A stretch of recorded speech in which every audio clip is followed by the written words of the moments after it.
Once you start waking up from the hypnotic trance of the official lie, the word "they" is often used to lay blame on the perpetrators. This is usually followed by the question, who are they? According to ancient history, religion, mythology, and occult tradition, they are not human, and they have been manipulating humanity from the shadows for millennia. The Gods of Eden by William Bramley does an excellent job of tracing this back through all of recorded history. But let's just start from the late 19th century.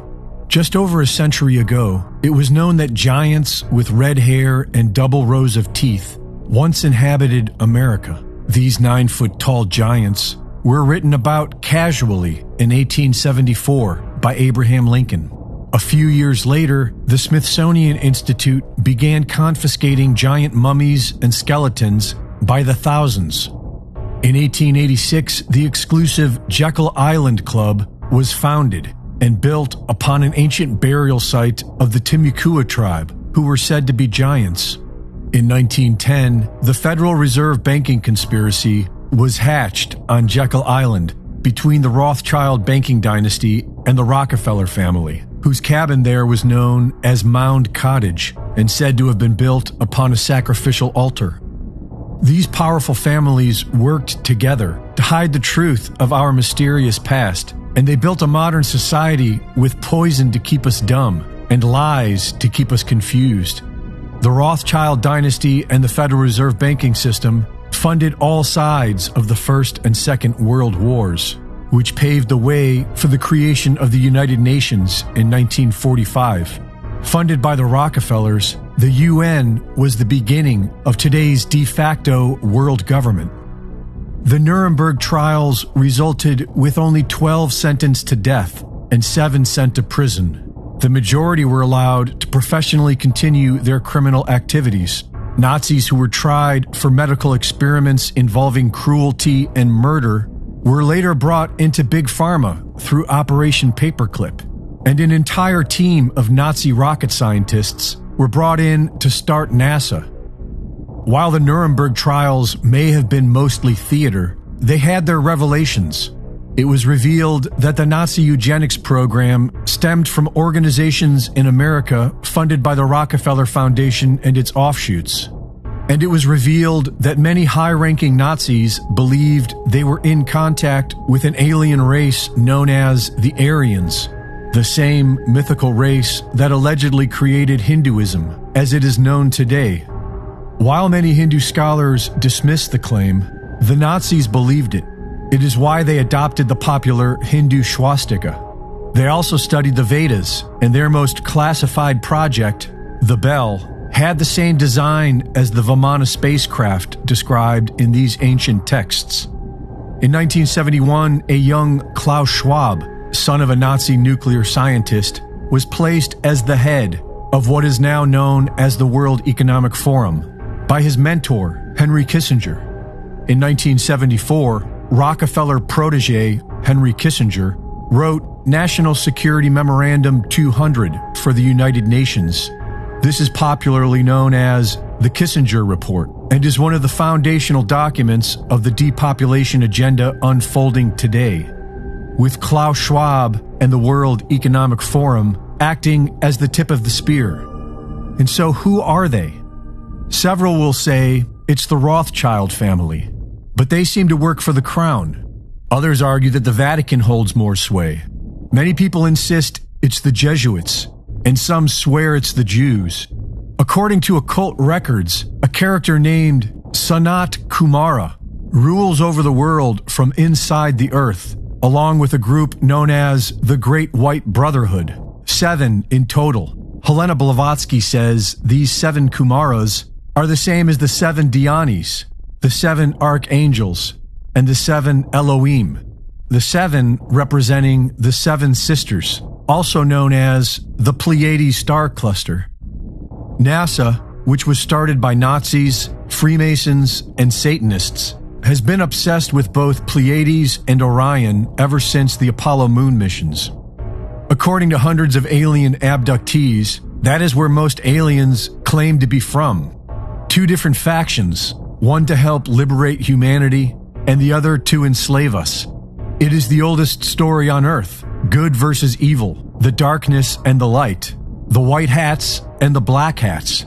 It is a struggle within each one of us and is unfolding in the world around us for all to see. A more beneficial inquiry might be, who am I?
Welcome back.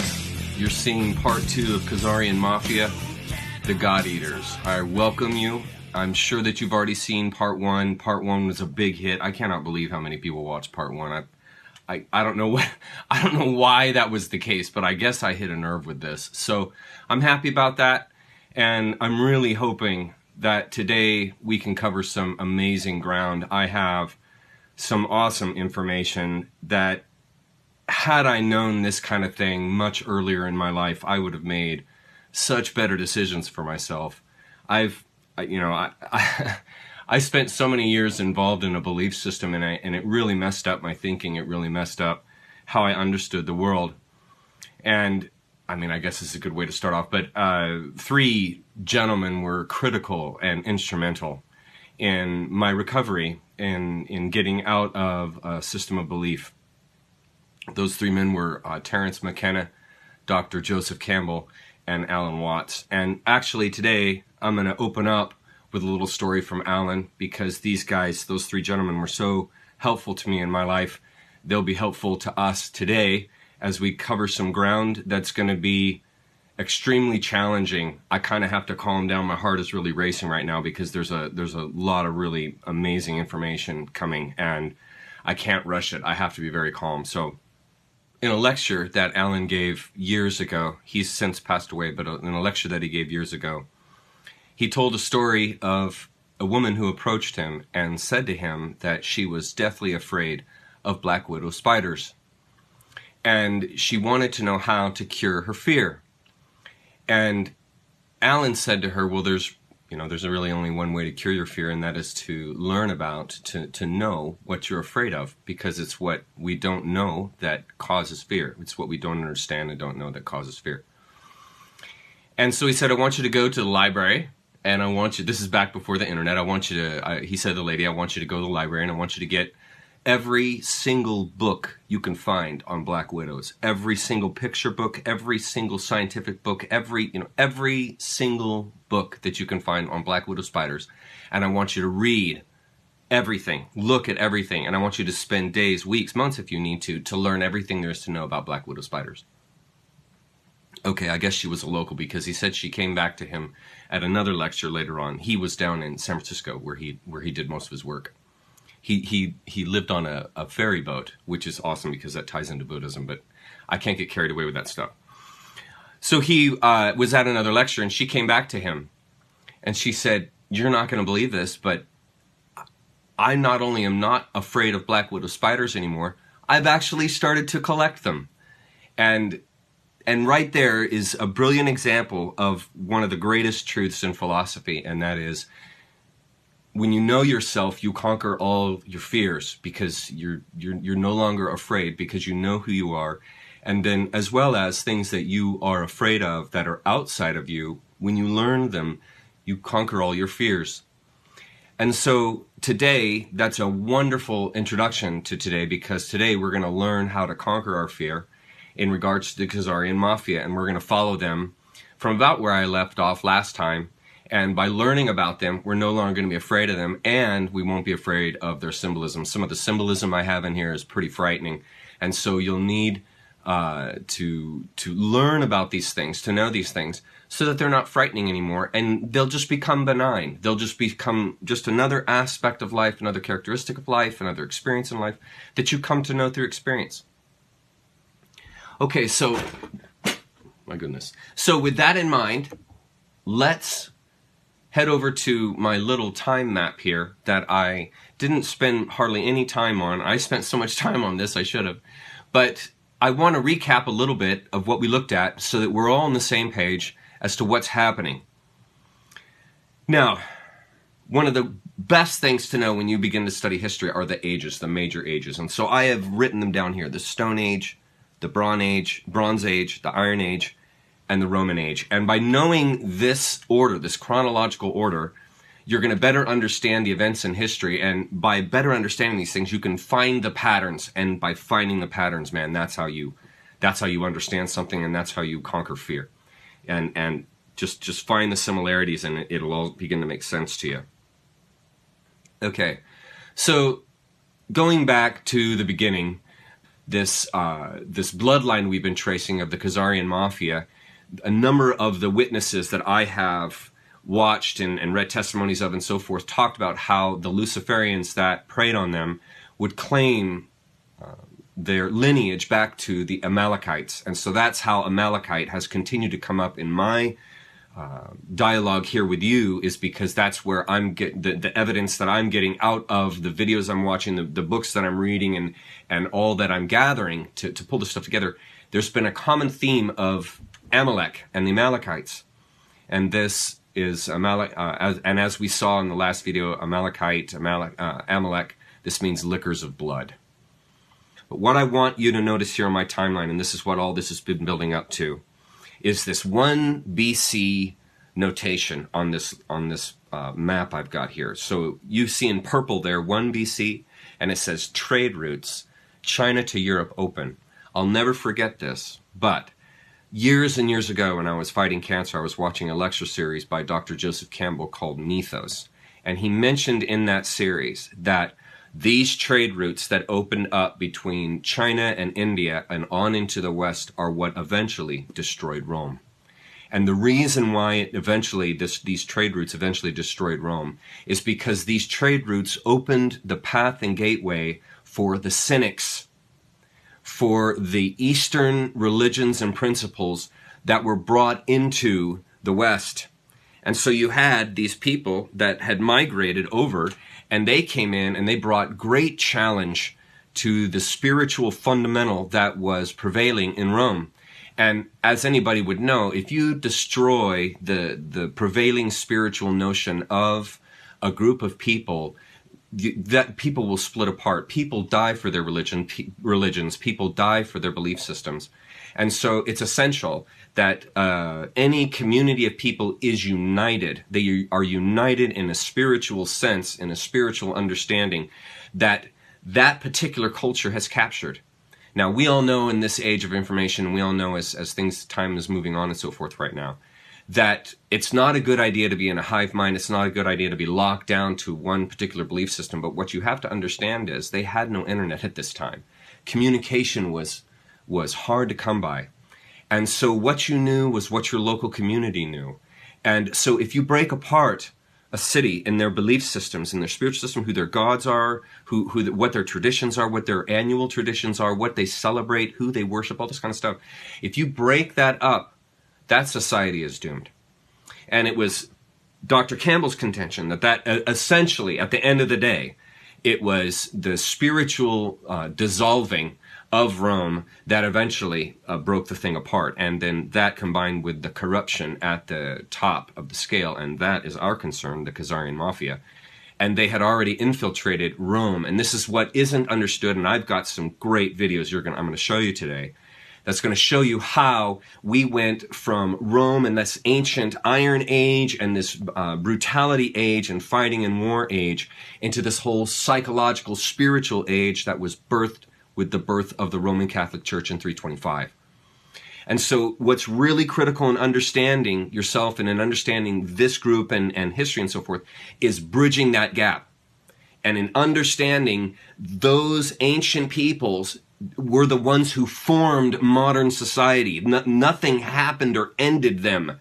Their core corruption, the corruption that corroded and destroyed Rome, is the same corruption that corroded and destroyed the Catholic Church, that is destroying the Catholic Church. It's the same corruption, because all of these these groups worship the black sun. They are Satanists.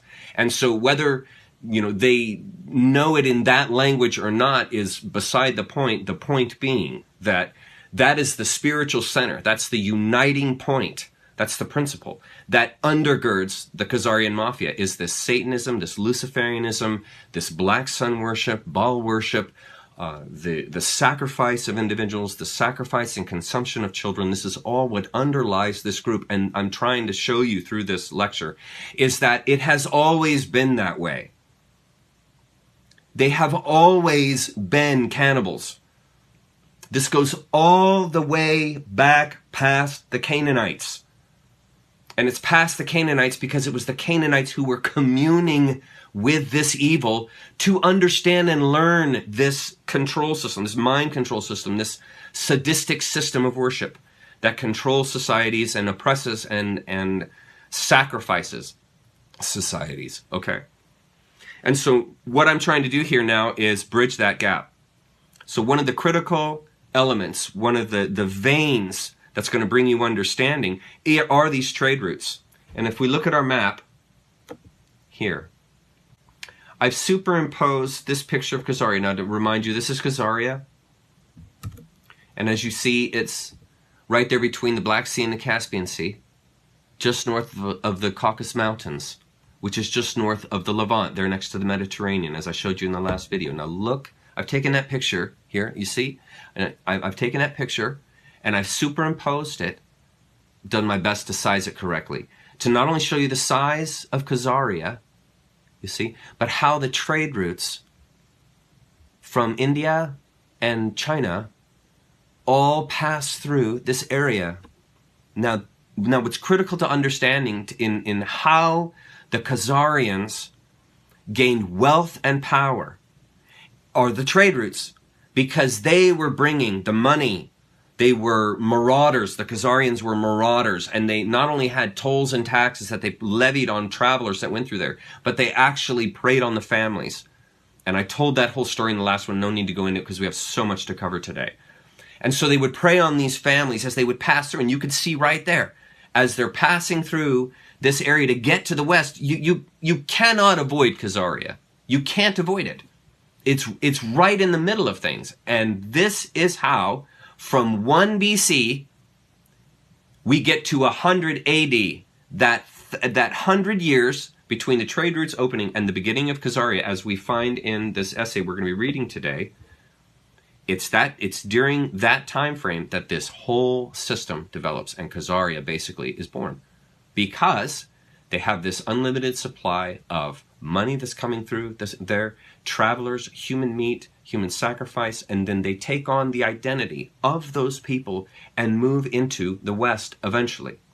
But they build a nation off of these travelers. Okay, and it gets so bad that eventually Russia forces them to choose between one of 3 religions, and that's where we're going to get to. But what I wanted to do in this essay was to tie together those trade routes opening and then the eventual birthing of Khazaria in 100 AD, and then that's going to carry us also through the birthing of the church that's coming up in another 250 or so years after 100 AD, and we're going to get into that. We're going to get into the symbolism. We're going to get into looking at Saturn and black sun worship and how this has translated into Western society, Western symbolism, Western religion. We're going to look at all of that, and this is all tied into these trade routes, the Khazarian Mafia, everything. It's going to be unbelievable. You guys are going to understand it all. Okay, so the basis of this lecture I'm giving you today is The Hidden History of the Incredibly Evil Khazarian Mafia by Mike Harris, PhD. Now, before we begin, understand that I've had to do some editing for time. I've timed this out, and I've come to almost 3 hours to do this lecture, and so that's completely crazy. So I have had to cut out some paragraphs, and what I've done is they're non-binding, meaning they're not paragraphs that destroy the point of the essay, which is to communicate the history of the Khazarian Mafia. They're like little ornamentations that go along with the essay to help you better understand. And so, having said that, it'd be a good idea to read it first before you watch this, so you get the whole thing first, and so you'll know the parts that I've skipped, and you'll know the paragraphs that I've had to omit simply for time. So understand, this isn't a word-for-word copy of the essay from Mike Harris. I have had to take out some sentences and some paragraphs to make this thing fit and to make it make sense to you in the amount of time that we have, which isn't much. Okay, the present-day Khazarian Mafia, KM, he uses the letters KM for Khazarian Mafia all through this, so that's what KN is. The present-day Khazarian Mafia, KM, knows that it cannot operate or exist without abject secrecy, and therefore has spent a lot of money having its history excised from the history books in order to prevent citizens of the world from learning about its evil beyond imagination that empowers the world's largest organized crime cabal. Now, what you've got to understand, let me make a little correction here. What you've got to understand is the reason why you don't know anything about the KM is because they have erased themselves from history. They have buried themselves in other histories. So just like Western religion appropriated pagan traditions and buried those pagan traditions underneath its umbrella of Western traditional spirituality, so nobody knows anything about the pagan history for the most part. Nobody knows that the annual rituals and the celebrations and so forth are based on pagan rituals. That's why Easter is still chosen by the moon. And so the average everyday Westerner has no idea that their symbolism is buried in paganism. Okay, and in the same way, when you look at history, buried underneath the history they've given you, you have no idea what actual history is, because the Khazarian Mafia have buried it under wars, have buried it under failed societies. And so what is lost is the true history, and you're given this pseudo-history that the Khazarian Mafia has basically indoctrinated you with, indoctrinated me with, us all, because we all were trained under their systems, and I've got a video for that too. I hope we have time for all the stuff that I've got coming. Okay, it was Mike Harris that connected the dots and made the actual discovery of the presence of the KM's secret history and blood oath to take revenge on Russia for helping Americans win the Revolutionary War and the Civil War, and their blood oath of revenge against America and Americans for winning these wars and sustaining the Union. I have underlined that for a very critical reason, and that is for you to know why, for the last however many decades, you have heard a constant repeating of Russia, Russia, Russia, anti-Russia, Russia's the bad guy, Russia is evil, Russia is terrible, Russia is destroying the world, on and on and on it goes.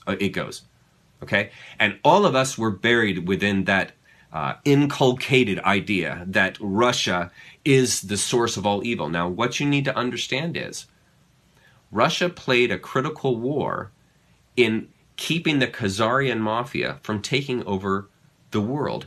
They played a critical role in keeping the Khazarian Mafia from taking over the world. And we're going to outline that, but this hatred of Russia goes all the way back to when they told the Khazarian society, you're either going to worship one of these three religions or we're going to destroy you. And then they went in and destroyed them 100 years later, because they didn't stop. We're going to get to that. And that was the seed. The seed of hatred for Russia was born right there when Russia came in and destroyed ancient, original Khazaria, right there between the Black Sea and the Caspian Sea. Okay, and drove them out and drove them into Bohemia. And we'll get into that. Okay, so looking on our little timeline here, this is now past the timeline I had before. This is a new timeline.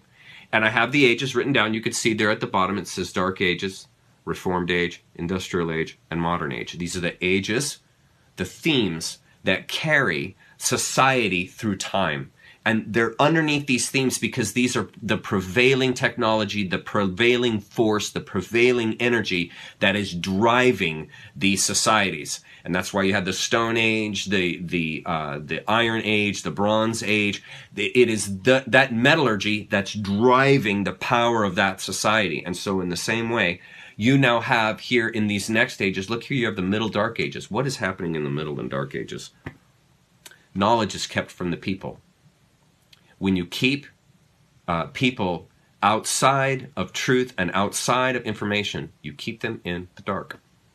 And the dark, who drove the Dark Ages? The Catholic Church drove the Dark Ages because they hid the truth. They hid the truth that it is all within you. And they buried it. This is going to be, okay, this is going to be getting into the stuff that's going to be really hard for a lot of people to hear. And I really hope you have the stomach and the perseverance to listen through this, because this is really critical in understanding how the Khazarian Mafia have hid themselves, because they hid themselves within the Catholic Church. In 313, Emperor Constantine proclaimed the Edict of Milan. The edict approved Christianity as a legal religion of Rome and gave legal privileges and immunity from military duty and taxes to the Christian clergy.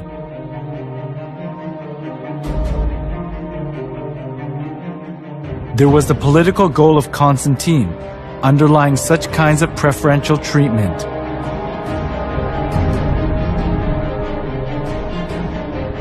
It was Mithraism, the sun worship religion, that was diffused throughout Rome. But all the Roman emperors deified themselves and enforced people to worship them.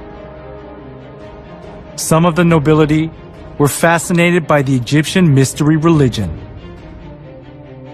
So, Rome suffered from religious dissension within itself. At this, Constantine tried to make the best use of Christianity that had spread throughout the whole region of Rome, despite all sorts of persecution. This was because he thought that Christianity could solidify his empire. By approving Christianity as a national religion of Rome, Constantine tried to seek the unity of the Roman Empire under one religion.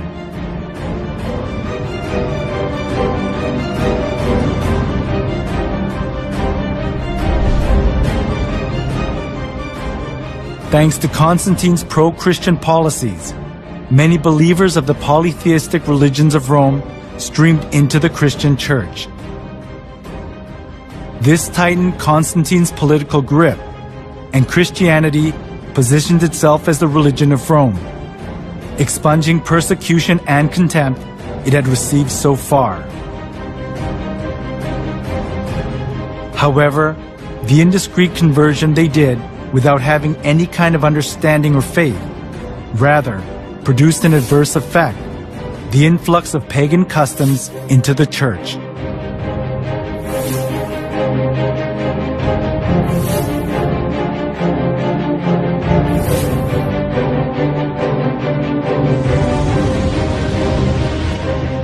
Those who were tainted with polytheism of Rome looked as if they had converted, but in actuality it wasn't easy for them to get rid of the religious rites and institutions of worshipping the sun, the moon, and the stars, and various gods and goddesses, which they had worshipped since their forefathers.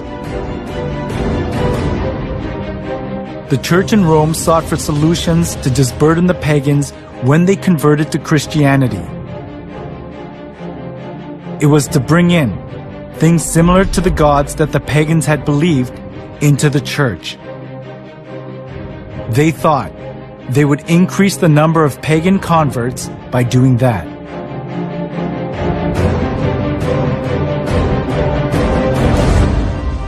For the Christian bishops introduced, with but slight alterations into the Christian worship, those rites and institutions by which formerly the Greeks and Romans and others had manifested their piety and reverence towards their imaginary deities, supposing that the people would more readily embrace Christianity if they perceived the rites handed down to them from their fathers still existing unchanged among the Christians.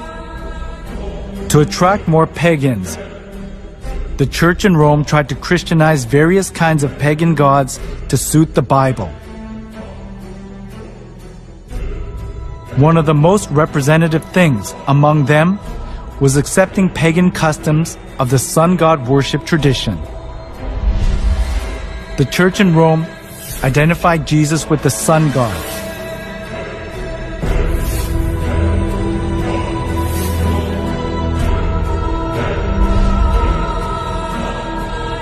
Inside of the church was decorated with various kinds of sun images, and the idea to worship the sun was established as if it were the truth of the church.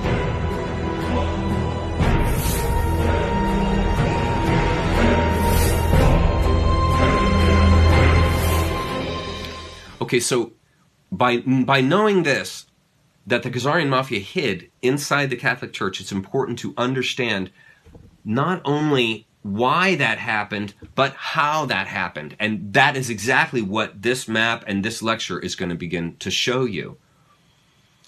AD 100, an incredibly evil society emerges in Khazaria. Khazarians developed into a nation ruled by an evil king who had ancient Babylonian black arts, occult oligarchs serving as his court. His priests, okay, it's my opinion, that his priest, the Khazarian priest, or excuse me, the Khazarian leader, his court priests, magic men, shaman, were likely Amalekites. That's my opinion, because it's the Amalekites that were honing and learning more and more about the phyla, the pharmacological chemicals that are within the plant kingdom, which again comes out of Esau, the man of the field. Okay, so the Amalekites are carrying this magic, this hallucinogenic magic, this plant magic, this spiritual magic, this evil magic, straight out of Khazaria, or straight into Khazaria from the Levant. There's magic going on at the high echelon of these societies. You see it in Pharaonic Egypt. You see it now in Khazaria. And it was also in Babylon when Talmudism was developed. And they're running on human sacrifice. This Babylonianism that is this dominator culture, war-oriented, consuming culture that is basically birthing these evil societies. Okay? That's the timeline. That's the magic that prevails through these groups. During this time, Khazarians become known to surrounding countries as thieves, murderers, road bandits, and for assuming the identities of those travelers they murdered as a normal occupational practice and way of life. And that's the key to know. Like I said earlier, this was a way of life. This is how Khazaria was birthed. This is how the Khazarians empowered themselves, was through these practices. And these are evil practices. They are using the inherent evil that is within nature. There's as much evil as there is good. They're using that and they're fomenting, fostering, they're culturing this evil so that they can build their society to control and basically own the world. So continuing, in AD 800, an ultimatum is delivered by Russia. Now looking here at the map, you can see, there it is, the Russian principalities. You see that? The Russian principalities are right above Khazaria, and it's Khazaria who is pilfering and eating and using and taking and stealing all the people that go into this land. So there are people in Russia that leak down into Khazaria, and they also get pilfered, and this happens repeatedly, and Russia knows, and China knows, about what is going on with these people that are passing through this land and how evil it is, okay? Okay. So, 800 years later, remember, the trade routes open in 1 BC, 800, so 900 years later, or AD 800, so 800 years later, an ultimatum is delivered by Russia. The leaders of the surrounding nations, especially Russia, have had so many years of complaints by their citizens that as a group they deliver an ultimatum to the Khazarian king. They send a communique to the Khazarian king that he must choose one of the 3 Abrahamic religions for his people and make it his official state religion and require all Khazarian citizens to practice it and socialize all Khazarian children to practice that faith. The Khazarian king was given a choice between Islam, Christianity, and Judaism. The Khazarian king chose Judaism and promised to stay within the requirements laid out by the surrounding confederacy of nations led by the Russian Tsar. Now, this is going to get critical to understanding how they've hidden themselves, in that they have hidden themselves underneath this guise called the Ashkenazi Jew. And they are not practicing Ashkenazi Jews. They are practicing Babylonianism, Talmudism. That's what they practice. That's the spirituality they practice. They have put an umbrella to be in secret, to remain in secret, that they're practicing Ashkenazi Jews, that they've taken on the Abrahamic Jewish faith. That's what they say. What they're actually doing is practicing Satanism, but they're telling everyone, and they're appearing to everyone, that they're practicing one of the three Western religions. And again, look at the pattern. You see the same thing happen in the Catholic Church. They tell you that they're a Western religion that's embraced the idea of Jesus and forgiveness and sin and the remuneration of sin and so on and so forth. But underneath that umbrella is pure Satanism. Just like the tunnels that are underneath the Vatican, they were there long before there was the organized church. It's because these people were already practicing this down in the tunnels underneath, the caverns underneath the ground, because they have to remain in secret. They can't do these things out in the open. They have to do them in secret, because they know if normal everyday folks that are not brainwashed with this Satan worship won't allow for it. They won't stand for it. People will stop it. So they know they have to hide it. Okay, so that's exactly what the Russian Tsar does. Okay, now looking here again at our map, you can see there the Russian principalities, they've given them warning. And this is what happens. Despite his agreement and promise, the Khazarian king and his inner circle of oligarchs kept practicing ancient Babylonian black magic, also known as secret Satanism. This Satanism involved occult ceremonies featuring child sacrifice after bleeding them out, drinking their blood. I put that in quotes because it's a literal statement. After bleeding them out, drinking their blood, and eating their hearts. The deep, dark secret of the occult ceremonies was that they were all based on ancient Baal worship, also known as worship of the owl. Now I'm going to begin to make a connection here for you. Now, worship of the owl. Have you all ever heard of a place called Bohemian Grove? It's a real place in Sonoma County. It's a real place. And it's a place where these people go to carry out fake sacrifices, because they obviously can't have real sacrifices there out in the open, because it wouldn't be tolerated. And so they carry out fake sacrifices at this place as sort of a mock celebration of what they're doing, and it's a mockery of us. But what I wanted you to notice is, and to believe something as outlandish as what I've just told you, first of all, look at these pictures. So we have the owl, and we know owl to these people is Baal, Molech. This is Satan, okay? They're putting a costume over the god they're actually worshiping. So they're worshiping Satan, but they can't have a giant Satan in this public park. So they anthropomorphize Satan into an owl. And why do they use Satan as the owl symbol? Because the owl is silent. The owl hunts at night. The owl can see at night. The owl is able to fly without making any noise. Owls, I don't know if you know this, but owls have little tufts of down on the ends of their plumage, so that as they fly through the air, the sharp plumage that causes turbulence doesn't cause turbulence because of the little soft down-like feathers that are on the edges of these feathers. And so they literally can fly without making one sound, because there's no turbulent noise that comes off of their wings. Okay, these people love these kind of ideas. This idea that they can deceive others by secretly passing through the night, through the unknown, and capture people. This is the United States of America, believe it or not. No, I have no idea how to draw. But it doesn't matter. What I'm going to tell you is this. We know where all the rat lines are and where they go. What is a rat line? Trafficking line. It's a trafficking line. What is it? A rat? Rat. This one actually Mouse, splits. rat. A rat line. Known Up the trafficking East Coast and up the Hudson River. There's actually 5 main trafficking lines This one kind of goes mainly actually from Louisiana, Alabama, so Florida's like that. Right in here, there's another one that goes up. There's 5 trafficking lines in the United States, rat lines. What if I was to tell you something like this? I wasn't going to do this till Sunday. But what if I was to tell you that there is an attorney who has an office in Poughkeepsie, New York, and an office in Bellevue, Washington. Same attorney.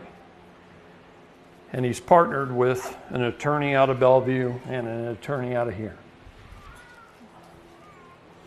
And what if I told you that out of this office, he created over 100 corporations to traffic children? I'm talking about entertainment companies that take pictures, lodging companies, short and long distance trucking companies, even an airline that's stationed at Boeing Field,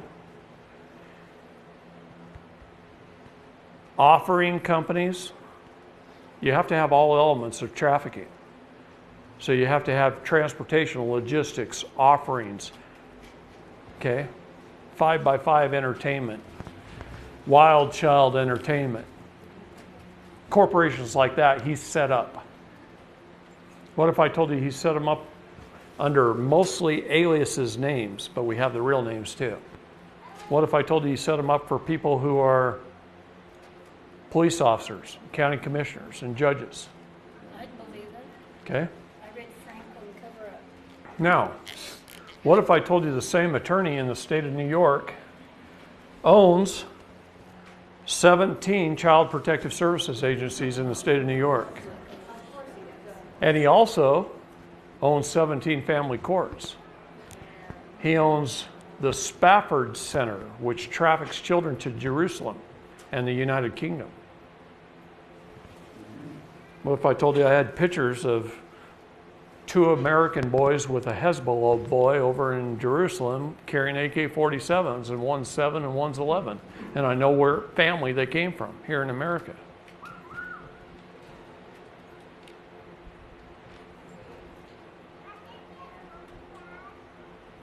What if I told you in 1983 he bought a company from William Casey's law firm? The DOD guy is going to start scribbling here when I mention names. I'm serious. William Casey. Who was William Casey? He was the head of the OSS before it became the CIA. He was our first CIA director, and then he ran the SEC. Securities and Exchange Commission? Yes. And helped. They're stacked deep. Helped set up our whole birth certificate fraud thing.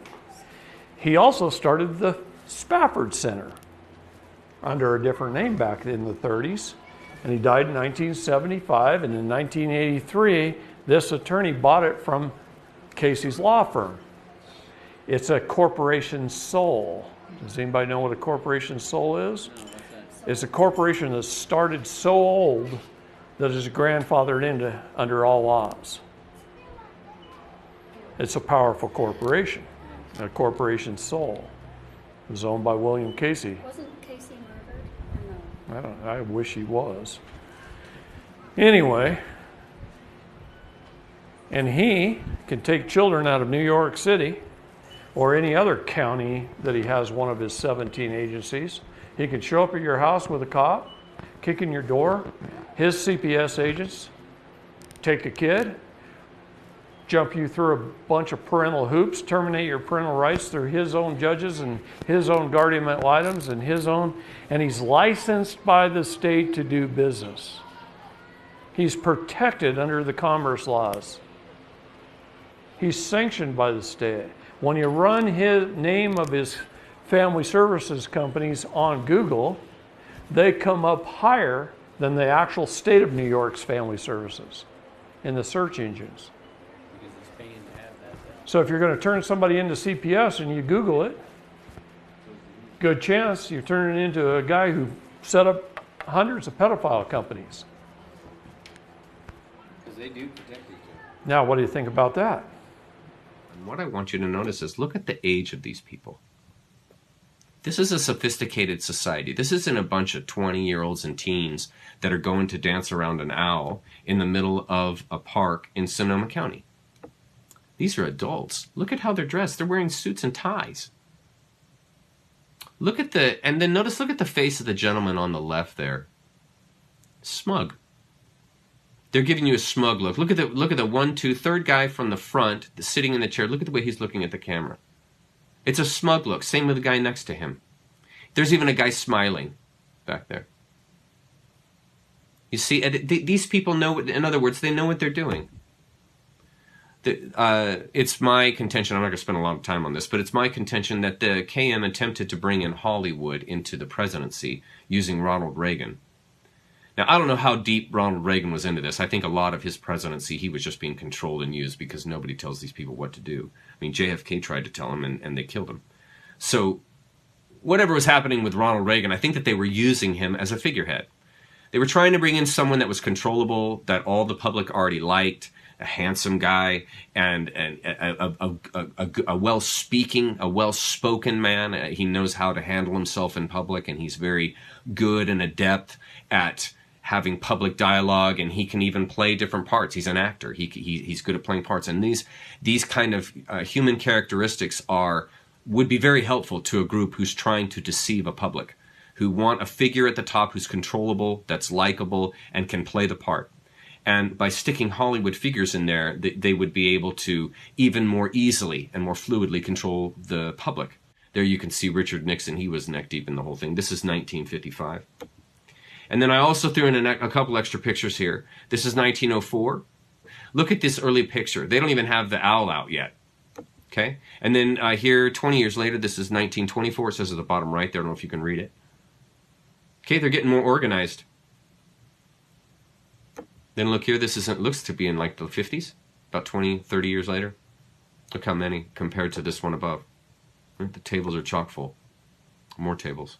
I couldn't get a date on this. Maybe somebody knows. But this is the first owl they had. Look at it.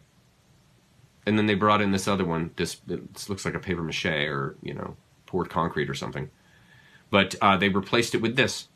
And I just do that to show you it's developing. Look how they added a whole stage, and there's a sacrificial altar right there at the bottom of the altar. In fact, if you look at the picture that I originated this talk with, there on the bottom right, you can see the fire. And they're doing a sacrifice. That's a sacrifice. A mock sacrifice.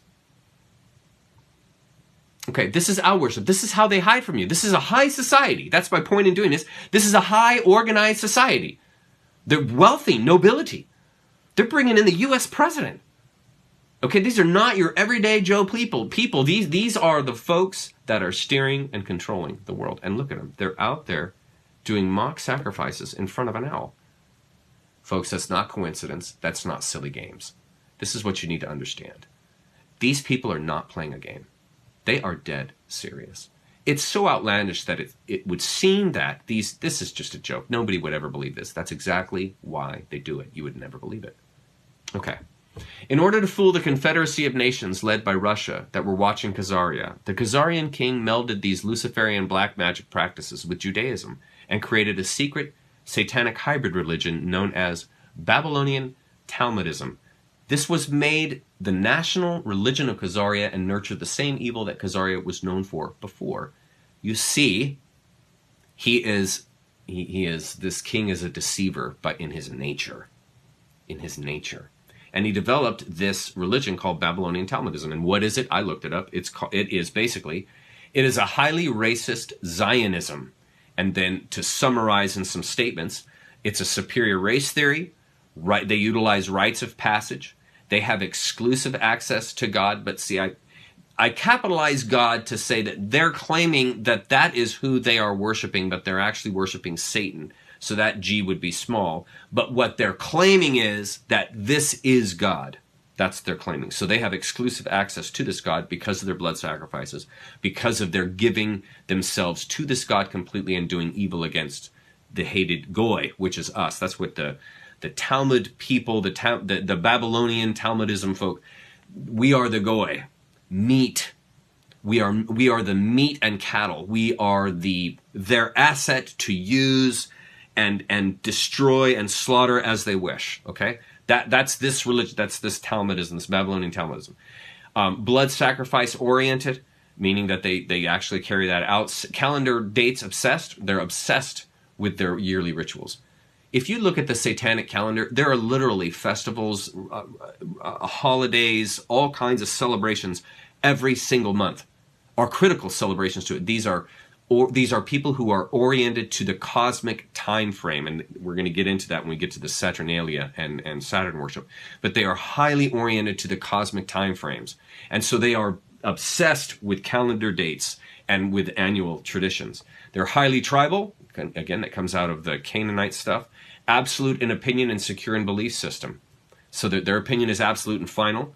And secure in belief system, meaning everything they know is centered around their belief system. And they don't care if you believe it or not. This is the system of belief that they subscribe to, you see. Their god is Lucifer, a being composed of pure evil. Okay, we're going to get more and more into this as we keep going, because that's going to tie right into Saturn worship. Sadly, the Khazarians continued their evil ways, robbing and murdering those from surrounding countries who traveled through Khazaria. Khazarian robbers often attempted to assume their identities after they murdered these visitors and became masters of disguises and false identities, a practice they have continued even to this very day, along with their child sacrifice occult ceremonies, which are actually ancient Baal worship. And we know that, and we've been talking about that. No need to walk into that. We got a lot still to cover. Okay, so in our timeline here, somewhere between around 965, right around in there, to 1200, Russia moves in and obliterates Khazaria, and you're going to see what happened. Here we go. The Russians lead a group of nations surrounding Khazaria and invaded in order to stop the Khazarian crimes against their people, which include kidnapping their young children and infants for their blood sacrifice ceremonies to Baal. The Khazarian king and his inner court of criminals and murderers come to be known as the Khazarian Mafia by neighboring countries. The Khazarian leaders had a well-developed spy network through which they obtained prior warning of the invasion and escaped from Khazaria to European nations in the West, taking their vast fortune with them in gold and silver. The Khazarian leaders had a well-developed spy network through which they obtained prior warning of the invasion. What's critical to know about that?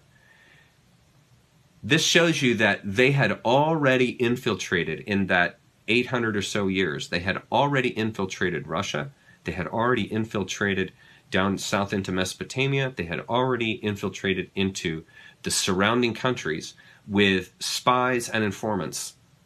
This is a pernicious group, folks. They are not idiots. They have a pulse of what is going on, and that is exactly why this Khazarian king knew that the Russians were about to invade. And he hauled all his gold, all his court, all his magicians, all these people that surround him, hauled off and went to Bohemia. And we're gonna see that here in my little chart. Now we've got the artwork from Dylan Monroe, and we see here I got a little red line. The Khazarians went to Bavaria, and if we look at this map here, you can see the first initial go that the Khazarian king did was to leave Khazaria, and he escaped to Bohemia, which is ancient Austria. That's Austria. And if we look at our timeline here, 1280, so this is right in the middle of the Dark Ages. And if you look at it, it's around 1200 AD. Well, from 1200 AD to 1415 AD is when they were hiding in Bohemia and organizing and honing their skills and talents with the help of Satan to figure a way to infiltrate all the West. The Khazarian king and his court mafia plotted eternal revenge against the Russians and the surrounding nations that invaded Khazaria and drove them from power. They laid low and regrouped while assuming new identities. In secret, they continued their satanic child blood and sacrifice rituals and trusted Baal to give them the whole world and all its riches, as they claimed he had promised them, as long as they kept bleeding out and sacrificing children and infants to him obviously being Satan, the black sun, Lucifer. We can see this little map I made here. They move into Germany, conquer that, take over that royalty there, on into France, and then down into Spain. They took over all these royal families. To accomplish their invasion, They hired Oliver Cromwell to murder King Charles I and make England safe for banking again. This began the English Civil Wars, which raged for nearly a decade, resulting in regicide of the royal family, that's killing off of the bloodline, and hundreds of the genuine English nobility. This is how the city of London was set up as the banking capital of Europe and launched the beginning of the British Empire. And then I write, this is why the Queen of England, King Charles, and the entire Royal English Court is not blood authentic nobility. It's because the royalty in these nation states was infiltrated by the KM, literally. They took their leadership and they bred with the royalty, and they killed off the men, and then replaced those men with their people and their kids. Do you see? They completely took over. This is Oliver Cromwell on the left, 1599 to 1658, and King Charles I on the right, 1600 to 1649. They were contemporaries, obviously. And yes, indeed, Cromwell imprisoned Charles in 1646 for treason. It was because I read into it, won't get into it, but basically King Charles wouldn't abide by the demands of Cromwell, and so they killed him. Charles would not repent nor seek resolution for peace, so Cromwell had his head lopped off in 1649. The end. And they even had it in the newspaper. Look at, they show the blood squirting out of his head as everybody's standing around watching it. And King Charles was no more. The KM decides to infiltrate and hijack all world banking using Babylonian black magic, also known as Babylonian money magic, or the secret art of making money from nothing, using the power of pernicious usury, which is illegal taxes, to accumulate interest. The KM used their vast fortune to enter into a new system of banking based on secret Babylonian black magic money magic that they claim to have learned from the evil spirits of Baal in return for their many child sacrifices to him. The reason why magic has a K on it, that's from Anton LaVey. That is to basically show high magic, magic that is above just the normal everyday black magic that people are practicing. This is the magic that the Luciferian practices. This is the magic that the elite and royalty practice, and so it's denoted with a K to signify it. This Babylonian money magic involved the substitution of paper credit certificates for gold and silver deposits, which allowed travelers to travel with their money in a form that offered easy replacement should they lose the certificates or have them stolen. Interesting how the very problem that was started by the Khazarians, who also had a solution provided by them. That's a Hegelian dialectic. Okay, what they were doing when they killed off, to go back, when they were killing off King Charles, they're taking over the banking system. This is 1649. Okay, and they're going to use pernicious usury, just like they're still doing to this day, to begin to tax the citizens, to begin to steal money from people. Okay, they did this through what's called a Hegelian dialectic. Okay, and this is basically, it's a straw man. And what you have is you have a thesis, an antithesis, and a synthesis. And these support an agenda and carry out that agenda. Okay, so what Khazaria wanted was a way of taxing people that would force them to give them money. Even though they weren't going to do anything good with that money, they still wanted to be able to tax these people. So what they use is a dialogue, is a conniving, deceitful dialogue to trick people into doing what you want, into them doing what you want. And so, in this case here, we have a problem, a thesis, create a victim with a posed problem. So the way they're going to tax people is they're going to create a problem. They're going to create a victim. In other words, if you don't pay us taxes, we won't be able to bring in military forces to protect you. And you will be exposed. And if you are exposed, they could come and take you, rape you, and there would be nothing, no one would be able to save you. Okay, so you put fear into people like that. And so you get people to do what you want by filling them with fear. Okay, and so then the same group that creates the problem, they also create the solution. And so they say, the solution is, for you're not dying in war, is give us money. You give us money, we'll be able to get all the munitions, and we'll be able to hire all the people and the soldiers to go out and protect you. So all you have to do to resolve your fear of being killed in war is give us money. WMDs. Do you remember when they talked about WMDs? And they said, hey, if we don't go in and destroy Saddam Hussein, he's going to use weapons of mass destruction in New York, in Chicago, in San Francisco. And he's going to use these biological chemical weapons, and he's going to destroy us. And so we've got to go in there and completely obliterate this entire society of people because these people want to kill you. It's the same narrative. And so then what happens? Everybody pays off the taxes. They sign off their rights with the Patriot Act. And people willingly, that's the magic, they willingly turn over their rights. They willingly pay money. They willingly vote for these warmongers. You see? And it's all through fear. Another one was COVID. If you don't get this elixir that we have made injected into your body, you saw it. You saw what they're doing. You're going to die. They called it a long, dark winter. You're going to be sick. All you people that don't get this, you're all going to die. You're going to be ill health. You're going to be spreading your germs to everybody else. And you're going to be a nuisance to society. You should be banned from society. You're a terrible person. You see? And that's how you coerce people with fear to go out and have a injection that hasn't even been tested. They'll just willingly do it. See, that's the black magic. You get people to willingly turn themselves over. There were actually people that were celebrating. They're celebrating turning themselves over to a science that was completely, well, they said it was untested, but they knew exactly what it was going to do. Same thing with vaccines long before COVID. Remember the food pyramid? That was another one. Remember how they told you your baseline food that everybody needs to be eating tons and tons of is grain. Tons and tons of grain. And what happened? That built a gluten-intolerant society.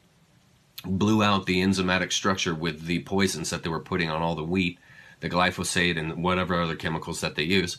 And then that goes in and destroys the enzymatic system, the probiotics and all that in people's gut. And then they develop these other problems with their gut that they have no idea is coming from the food that they're eating. And they just think, oh, tough luck, I'm gluten intolerant. This is not by accident. That's what you need to understand. They're doing this maliciously, intentionally. You are being intentionally deceived. This isn't a mistake or coincidence. This is intentional. That's what you have to understand about this group. I think one of the biggest ones is the man-made climate change. They've got everyone convinced that just breathing, you are destroying the planet. You are just being alive. You are a threat to the planet. It's the same as the sin con from the church. Just being born, you are sin. Just coming out of sin, you are now sinful and you are a bane to society unless you believe in this religion. And it's the same thing. This climate change, you are a bane to society unless you pay us taxes, unless you pay us money. You shouldn't even be alive. This puts fear into people. This puts self-hate into people. This undermines people's development. Do you see how psychologically that harms a person when they think, just my being alive, just from being born and just breathing, I'm terrible. And this is how a person is sidetracked, and they don't realize that they have been caught up in a Hegelian dialectic, a straw man, and they've bought the straw man, be it climate change, sin, COVID, WMDs, it doesn't matter. They've bought it, and once you've bought it, you then will shape your life around it. And this is how this Khazarian mafia operates. This is black magic. Black magic is an abracadabra. Black magic is controlling millions of people with a simple disease. That's black magic. Black magic is getting hundreds of millions of people to gladly give you their money and encourage you to go to war and sign away their rights. That's black magic. People have been conned with the idea that it's this hocus pocus stuff. It's not. It's mind control.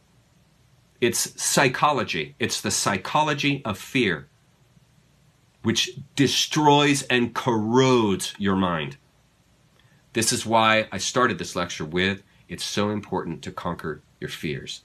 And you don't conquer your fears by praying them away. You don't conquer your fears by wishing them away. You don't conquer your fears by asking someone to save you. You conquer your fears through knowledge. You conquer your fears by learning, oh, that's why they promoted WMDs. That's why they promoted vaccines. That's why they promoted the food pyramid. That's why they promoted man-made climate change. That's why they made me a sinner. Now you know why. You will conquer your fear of those things by knowing why and how they came about. And then all of a sudden, it's like, whoa, wait a minute. That changes perspective completely. You see, this is how you free yourself. This is literally how you free yourself. Eventually, the Khazarian king and his small surrounding court infiltrated Germany with a group that chose the name the Bauers of Germany. Bauer means farmer in German, to represent them and carry on their ball-powered system of evil.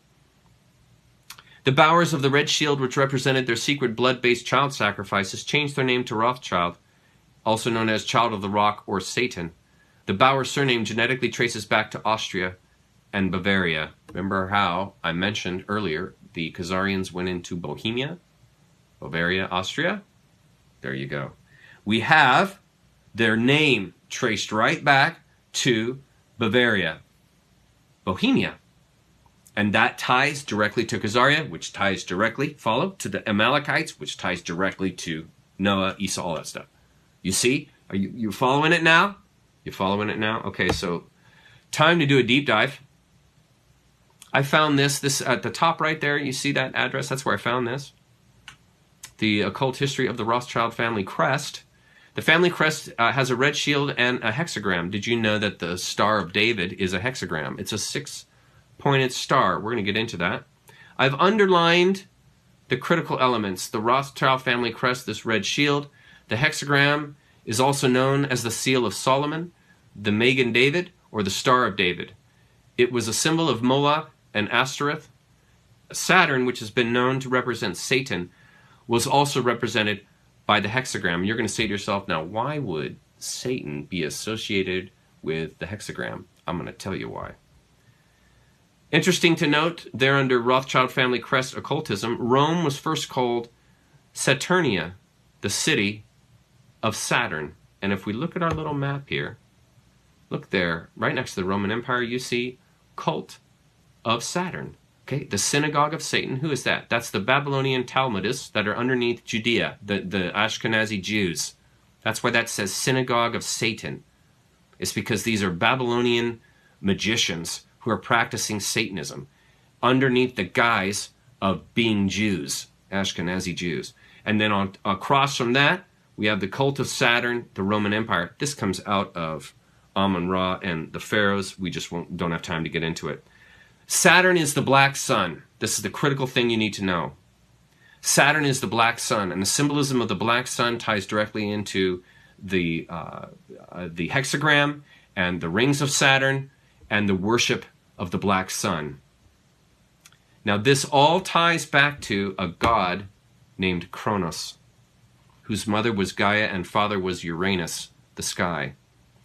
Kronos castrated his father and killed him to take his throne. So he became the god of the cosmos, time and death. Now you see in these photos of Kronos, before we get into this other stuff, notice how he's with a sickle. See, he's a sickle. He's the bringer of death. Harvest time. He's the god of the cosmos, okay? Because he killed his father Uranus, the god of the sky, and so he took over the cosmos. This is all Greek mythology, and it's important that you know this because it ties directly into Saturnalia. Do you notice something about this god? Do you notice he always has a small child with him? We take a look at the next set of pictures. This is also Kronos. He ate his sons because he was afraid that they would kill him like he killed his own father. And so he killed and ate his kids so they could never take his throne. He's a cannibalist. You're going to see some incredible ties here. Kronos' birthday was the winter solstice because the sun is born every year.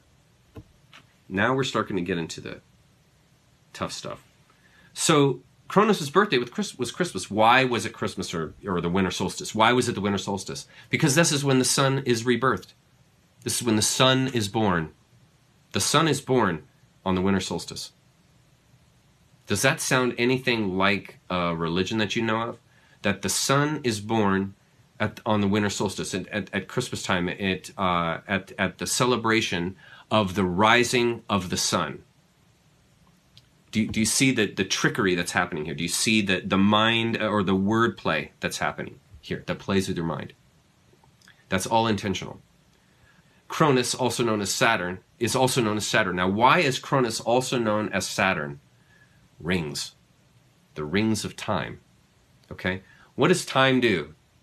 Time devours all things. This reminds me of the riddle that Gollum presented to Bilbo when he was down in the tunnels and depths with Gollum. And Gollum said, "This thing devours all things. Birds, beasts, flowers, trees, gnaws iron, bites steel, turns hard stone to meal, slays the king, ruins the town, and beats the high mountain down." And the answer is time.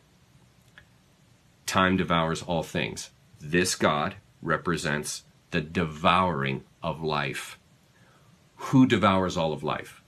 Lucifer, the black sun. And so Saturn was known as the black sun, which is time, which devours all things. Saturn Cronus was given a day of worship called Saturn's Day or Saturday. Folks, to this day, we still have a Saturday. Guess what happened on Saturday in ancient times? That was Saturn's Day. That's when everybody worshipped Kronos. Who's Kronos? Kronos is Lucifer, the black sun. Why does a hexagram represent Saturn? Well, maybe because there's a hexagon on top of Saturn. Did you know that? And how do you think these ancient people knew that there was a hexagram on top of Saturn? Did you know that this star here, this hexagram, there are 6 points, 6 triangles, and 6 sides? That's 666. That's the number of the beast. That's Satan. Did you realize this? That's what this symbology means.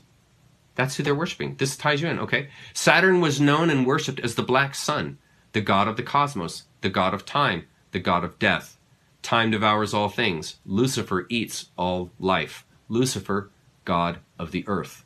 What we think we understand, where we came from, what we think we're doing, the more you begin to see we've been lied to. We've been lied to by every institution. What makes you think for 1 minute that the religious institution is the only one that's never been touched? You can bet your bottom dollar that the religious institutions of this world are at the bottom of the dirt. The religious institutions in this world are put there by the same people who gave you your government, your corrupt education. The Knights Templars who set up your international banking cartels in the 12th, 13th, and 14th century are the same people that gave you educational institutions, colleges. Where do we get the word college?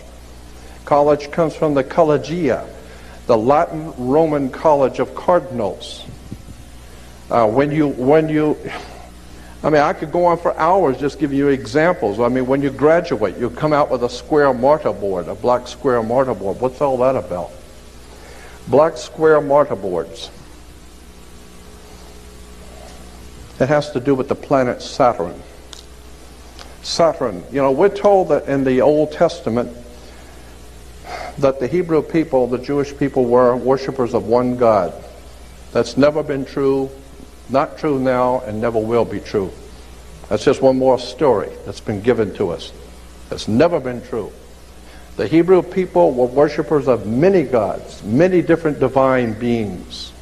They were the most eclectic theology on the face of the earth.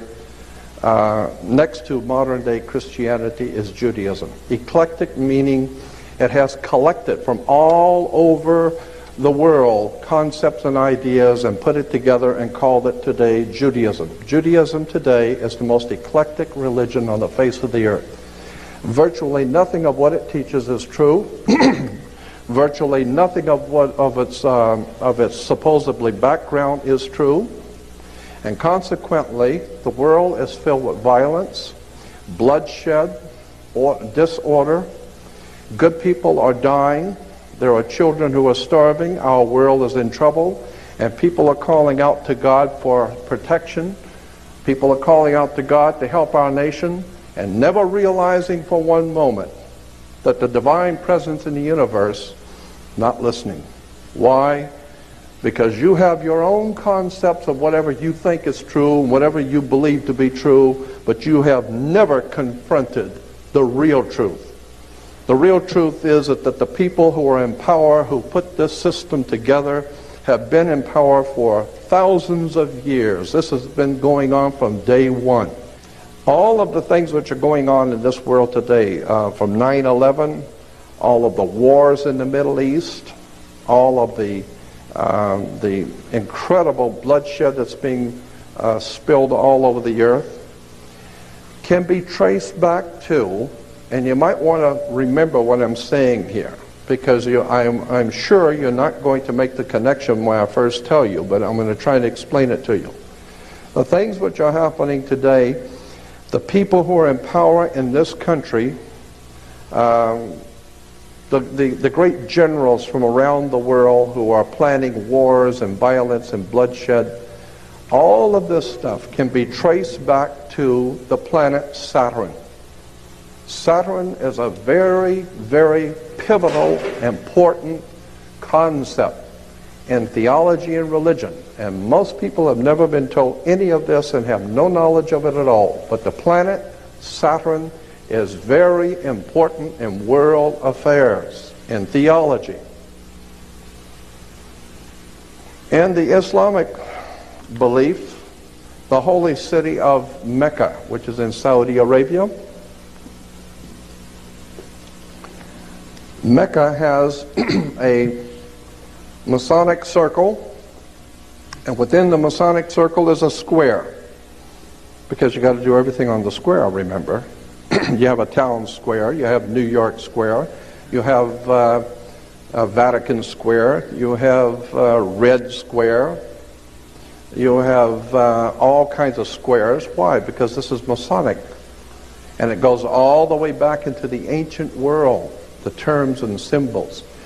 Again, the planet is called the Black Square. It's called the Dark Sun, the Black Sun. This is what the Nazis and the SS and the Gestapo wore black.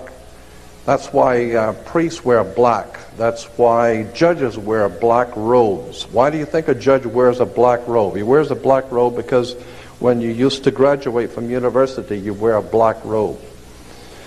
Why black robes? Darth Vader wears a black robe. What the hell does a black robe have to do with anything? The judges wear black robes. You know, Supreme Court judges wear black robes. Black robes represent the priesthood of the planet Saturn, the Saturnalian Brotherhood. All you need to do is study Nazism, and you will begin to see that the powers behind the Nazi Party, the Thule Society, the Germanian Order, were all members of something called the Saturnalian Brotherhood, the Brotherhood of Saturn. Saturn was the god of darkness, chaos, and destruction. He teaches you a lesson. He will take your life if you don't listen to him. So consequently, Saturn was very, very important in the ancient world. Thank you. Saturn's name, incidentally, in the old Phoenician ancient Canaanite religion, in the Middle East, the old Phoenician Canaanite worship of the planet Saturn was the most important god of all the ancient world, was the planet Saturn, and his symbol, long before the Hebrews were ever in Canaan, the symbol in Canaan for the planet Saturn was a six-pointed star. Today we call that star the Star of David. There was no Star of David. It's the Star of Saturn. All of the Jewish reference books, all the Encyclopedia Judaica, you go to the synagogue, go up into Mulholland Drive, up to the Jewish University and spend 3 weeks there and look up Saturn. You'll find out that 98% of all Judaism is a worship of the planet Saturn. Better wake up and understand where this stuff comes from. Because if there is a God in heaven, if there is a divine presence in the universe that demands righteousness and justice, then you're going to have to rethink what we believe and where we're going and what the world is all about, because for the last 2,000 years we haven't done too well. Saturn was referred to as El, E-L. El was the god Saturn in the old Phoenician Canaanite system. And consequently, anyone that promoted the worship of El is where we get the word elder. You become an elder because you were worshiping El. And when you worship El and become an elder, then how did you get to be an elder? You got elected. So therefore we have elections. Now that you have been elected to be an elder, now you are one of the elites. Why? Because now you have moved up, like in an elevator. You are now moved up in society. Consequently, it's all money. It's all manipulation and exploitation coming out of Phoenicia, Canaan.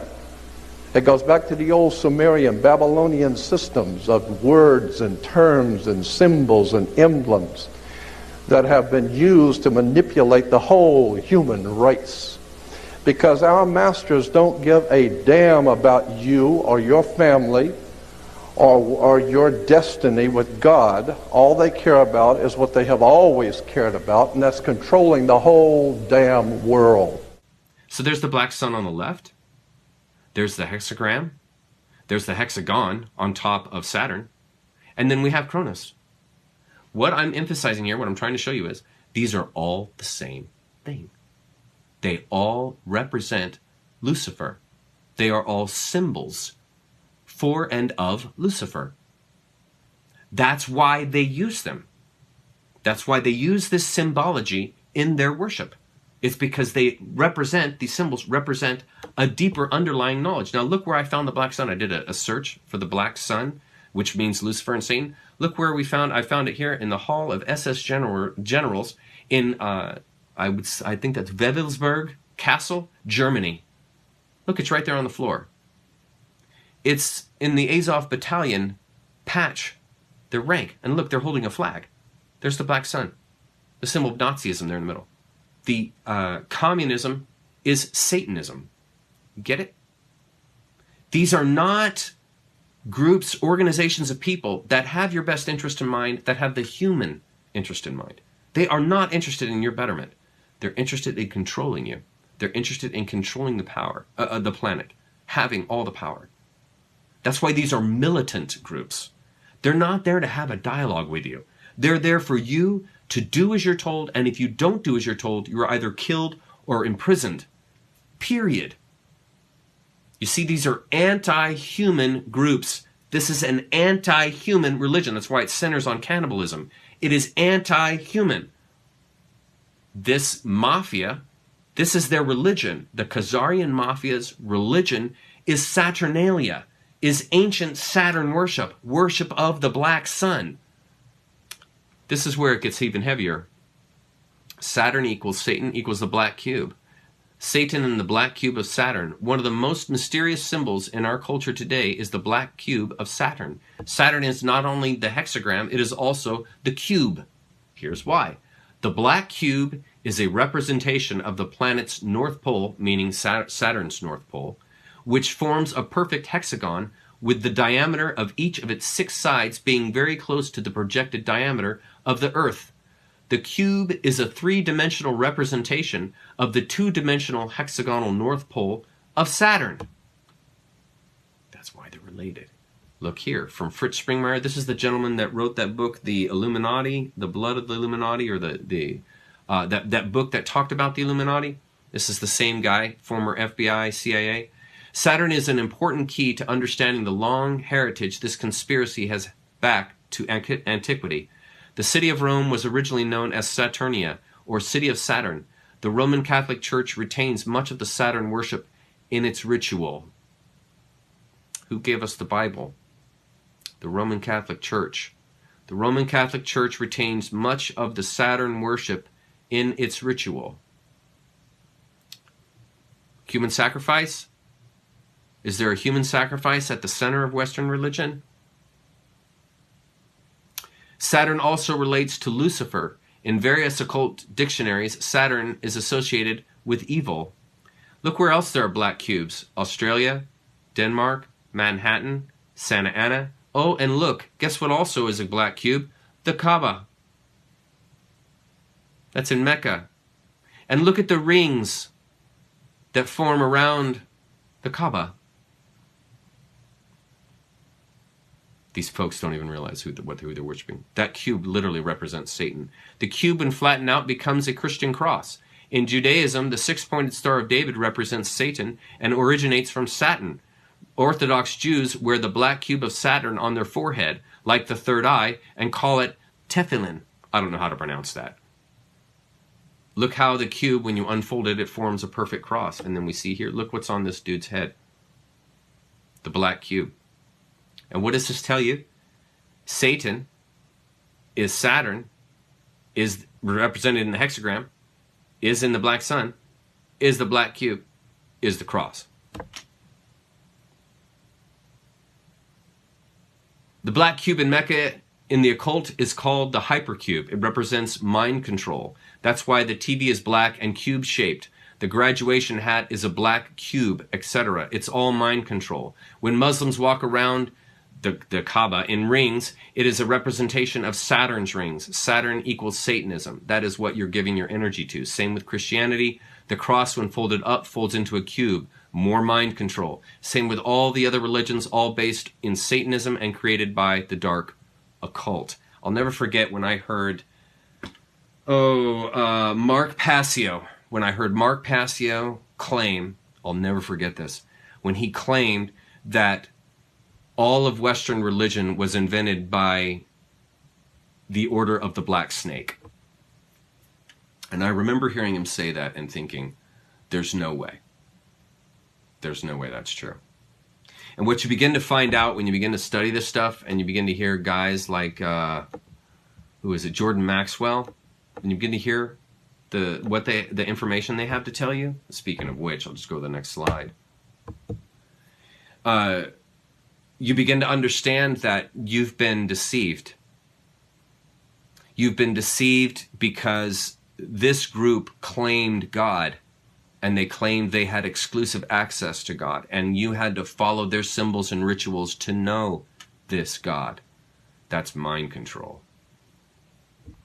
And it was one of the most difficult characteristics of my life I've ever had to accept, and that is that I have been captured. I've been captured with mind control. And I've been captured with these symbols. I've been captured with these meanings and these traditions and these edicts that, when you're born, you're this way, and you have to do these things to find resolution, and you're apart from God, and you're separated, and all this kind of stuff. Was coming to realize that all of these things were just simply means to control me and keep me from thinking for myself and keep me from being a free man. And that's exactly what the Khazarian Mafia wants. And it's the reason why I show you this stuff, is so that not only it conquers your fear, but it educates you, and it also tells you this is why it's the way that it is. This is why there's a six-pointed star. It has nothing to do with David. It has everything to do with Satanism. It's a sign of the 666. And people just don't know this. They just simply, they've been brainwashed with other ideas to cover over what's actually happening. And again, this goes back to that same theme that I talked about at the beginning of the essay. This group hides in abject secrecy. They do not want to be known. And so they bury themselves in symbolism and then tell you false meanings of those symbols.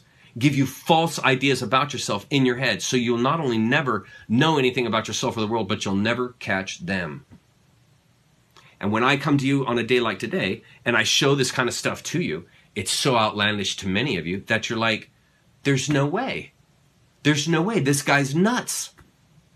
And that is black magic defined. Continuing on, from the cult of Saturn, notice on our little handy-dandy map here from our friend Dylan Monroe, look how we have the Knights Templar there, right below Rome, and Baphomet. Did you know that the Knights Templar secretly worshipped Baphomet? Who's Baphomet, Chuck? This is Baphomet. There is all kinds of symbolism in this figure. First of all, it's a goat. That's an ancient, the goat is an ancient Egyptian god, Mendes, who actually is a representation of what? A black snake. And speaking of snakes, look at the snakes on its belly, the Baphomet's belly. Look at the scales on the belly and around the snakes. Look at the scales below the wings or along the wing edges. Okay, this is signifying the black snake. And then we notice that the snakes are crossing 3 times, once at their tail, once in the middle, and then once at the head. And the heads are what? They're looking at that circle at the top, which is the earth. Interestingly, look at this here. Here you see the Pope. Isn't it interesting? He has those same snakes. And they cross 3 times, and the snakes represent, obviously, Leviathan. And they are watching over that circle, which is the earth. And then look what's at the top of the scepter of the Pope, which is a cross.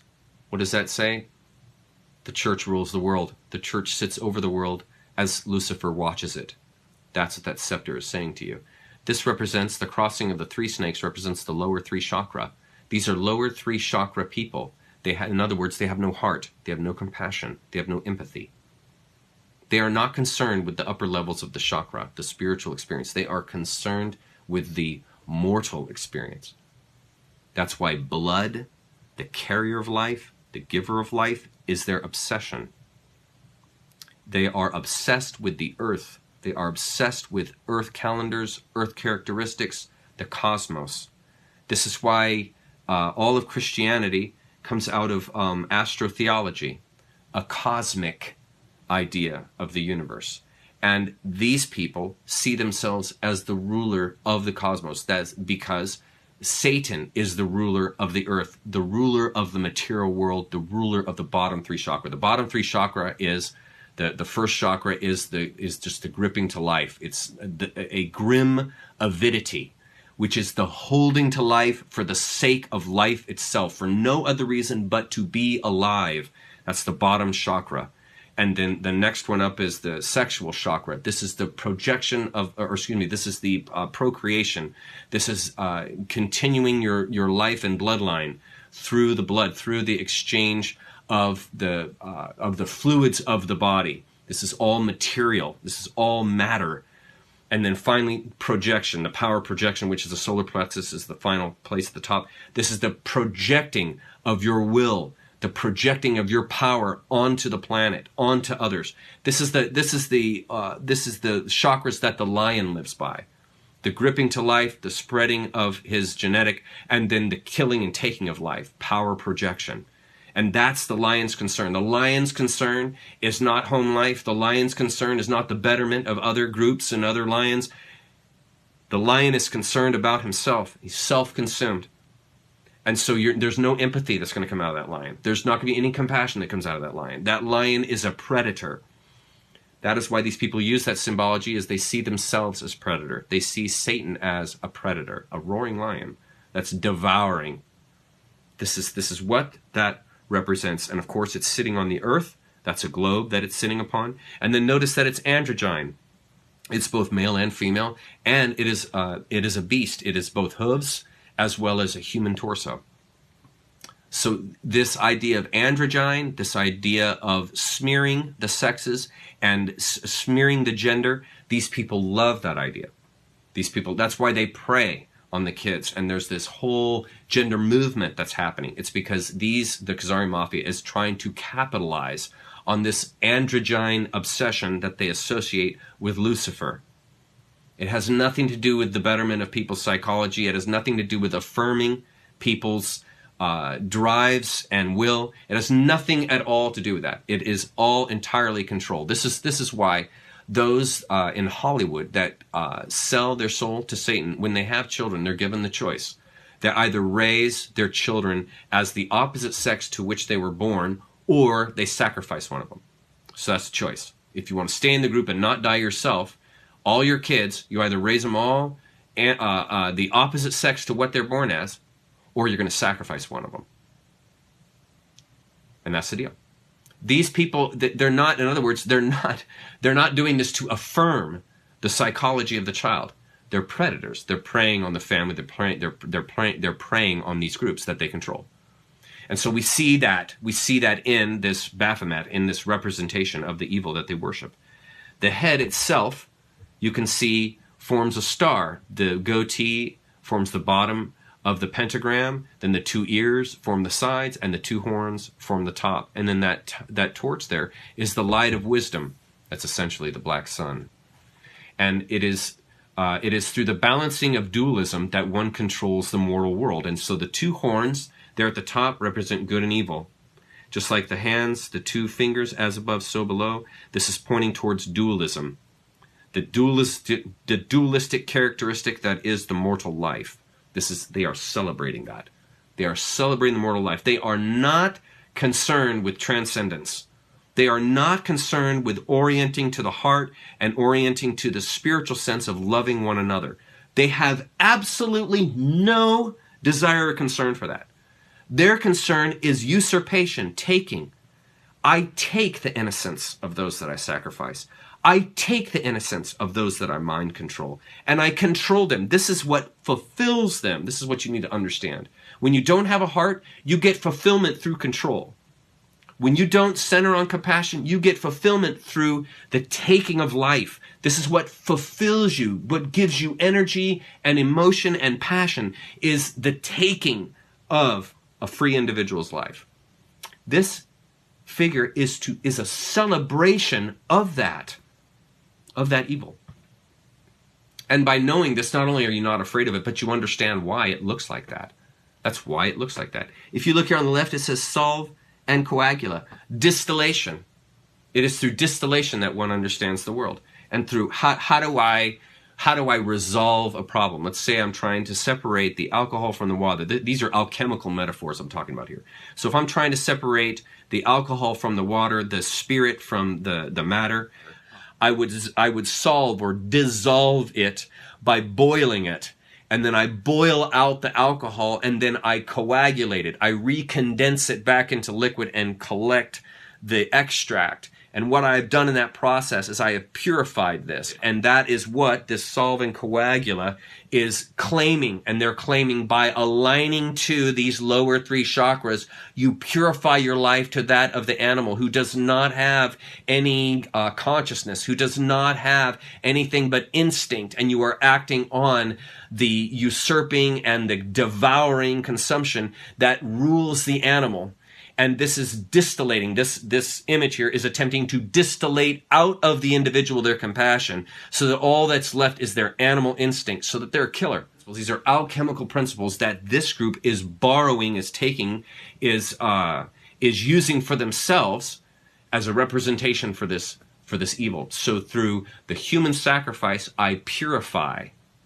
Through sacrificing the child, through sacrificing the human being, I purify my mortal self, my mortal being. My spiritual sense is distillated through the sacrifice. See, this stuff relates to you because you can understand this stuff, because most of the West has understood themselves through the distillation of sin. Distilling this out of one's life through the giving of oneself to this religious system, this belief system. One distillates their idea of themselves through the system, and then they are purified after and through the sacrifice. That's where this idea comes from, folks. It comes straight out of Satanism. It comes straight out of the idea that someone else must die in order for you to be purified.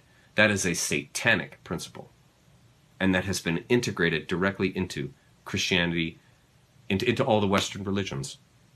You see?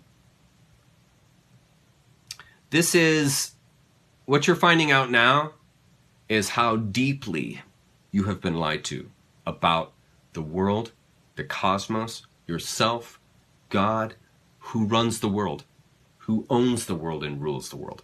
You've been totally, completely deceived. And studying this group will teach you that, because that's their MO. Their method of operation is deceit. The Rothschilds, as the front men for the KM, infiltrate and hijack British banking and then hijack the whole nation of England. Bauer Rothschild had 5 sons who infiltrated and took over European banking and the City of London's central banking system through various crafty covert operations. including a false report of Napoleon winning against the British when he actually lost. This allowed the Rothschilds to use fraud and deception to steal the wealth of English nobility and the landed gentry, people of high societal means, nobility, and privilege, who had made business investments with the City of London banking institutions. Today I'm going to show you the family tree of the Rothschild family, one of the wealthiest families in world history, as well as one of the most controversial. First of all, the name Rothschild comes from the German for red shield. It's a reference to the fact that the family originally used a red shield as an identifying mark on their house. Their story begins in Germany with this individual here, Meyer Amschel Rothschild, who was initially a dealer in rare coins and an apprentice banker. However, things really took off for him because of a special relationship he had with a German prince, William IX of Hesse-Kassel. That prince appointed Meyer to be his court Jew. A court Jew was actually an official position in those days. Because Christians were prohibited from certain types of money lending, nobles would often hire a Jew to fulfill this role. So Meyer ended up managing the money for one of the richest princes in Europe, and by doing so, he himself became very rich as well. Eventually, he started managing money for other princes, and even entire governments.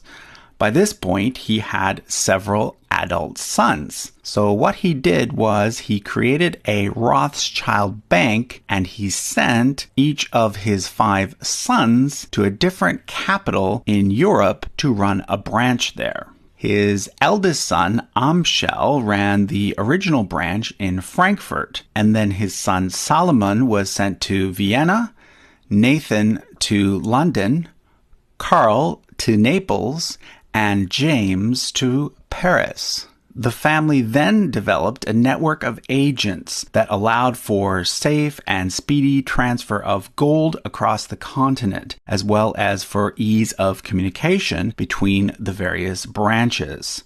This made all 5 branches extremely successful. However, the London branch was perhaps the most successful of all. During the Napoleonic Wars, Nathan almost single-handedly financed the entire British war effort and took care of paying British troops and their allies across the continent. So by the 1820s, the Rothschilds were the wealthiest family in Europe, and they continued to be hugely influential within the world of international finance throughout the 19th century.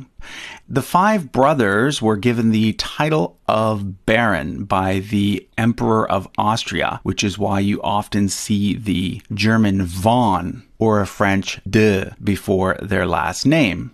Nathan, being based outside of the continent, was one of the few that did not use the title. So let's look at the 3rd generation Rothschilds.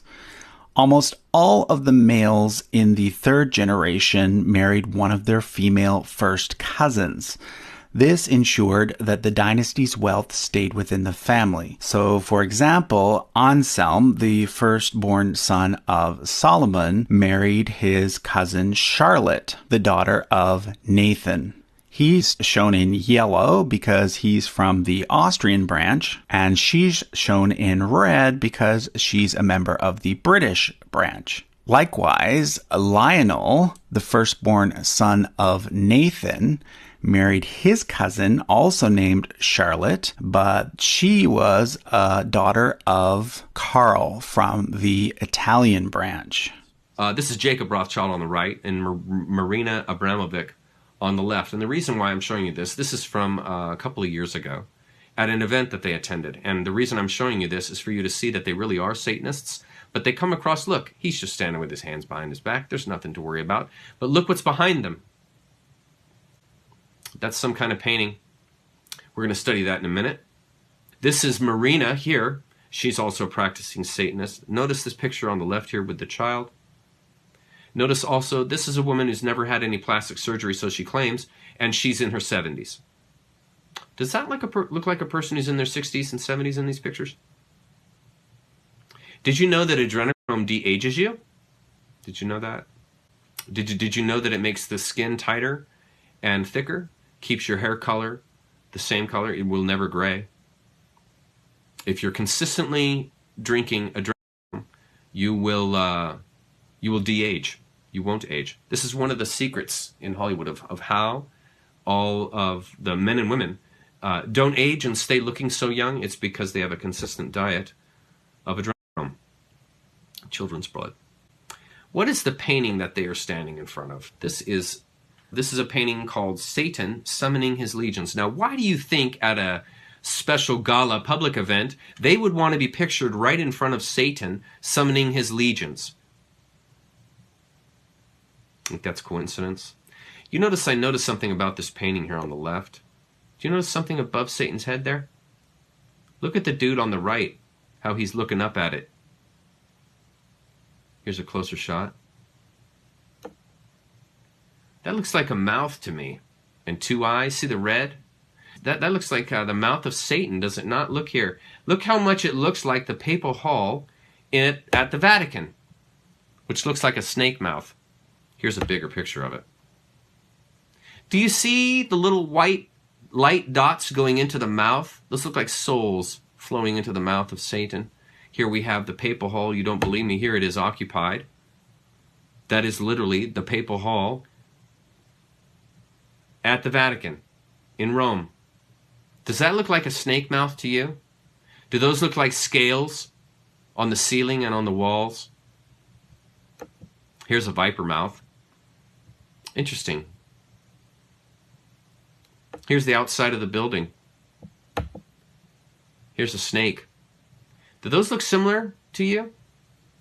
Here's a close-up. Look at how the stained glass forms an eye. Look at the scales on top and how it slopes like a snake head slopes. Has the brow over the eye. Look how its tile on the outside look like scales. These people are mocking you, folks. They're mocking you with their architecture.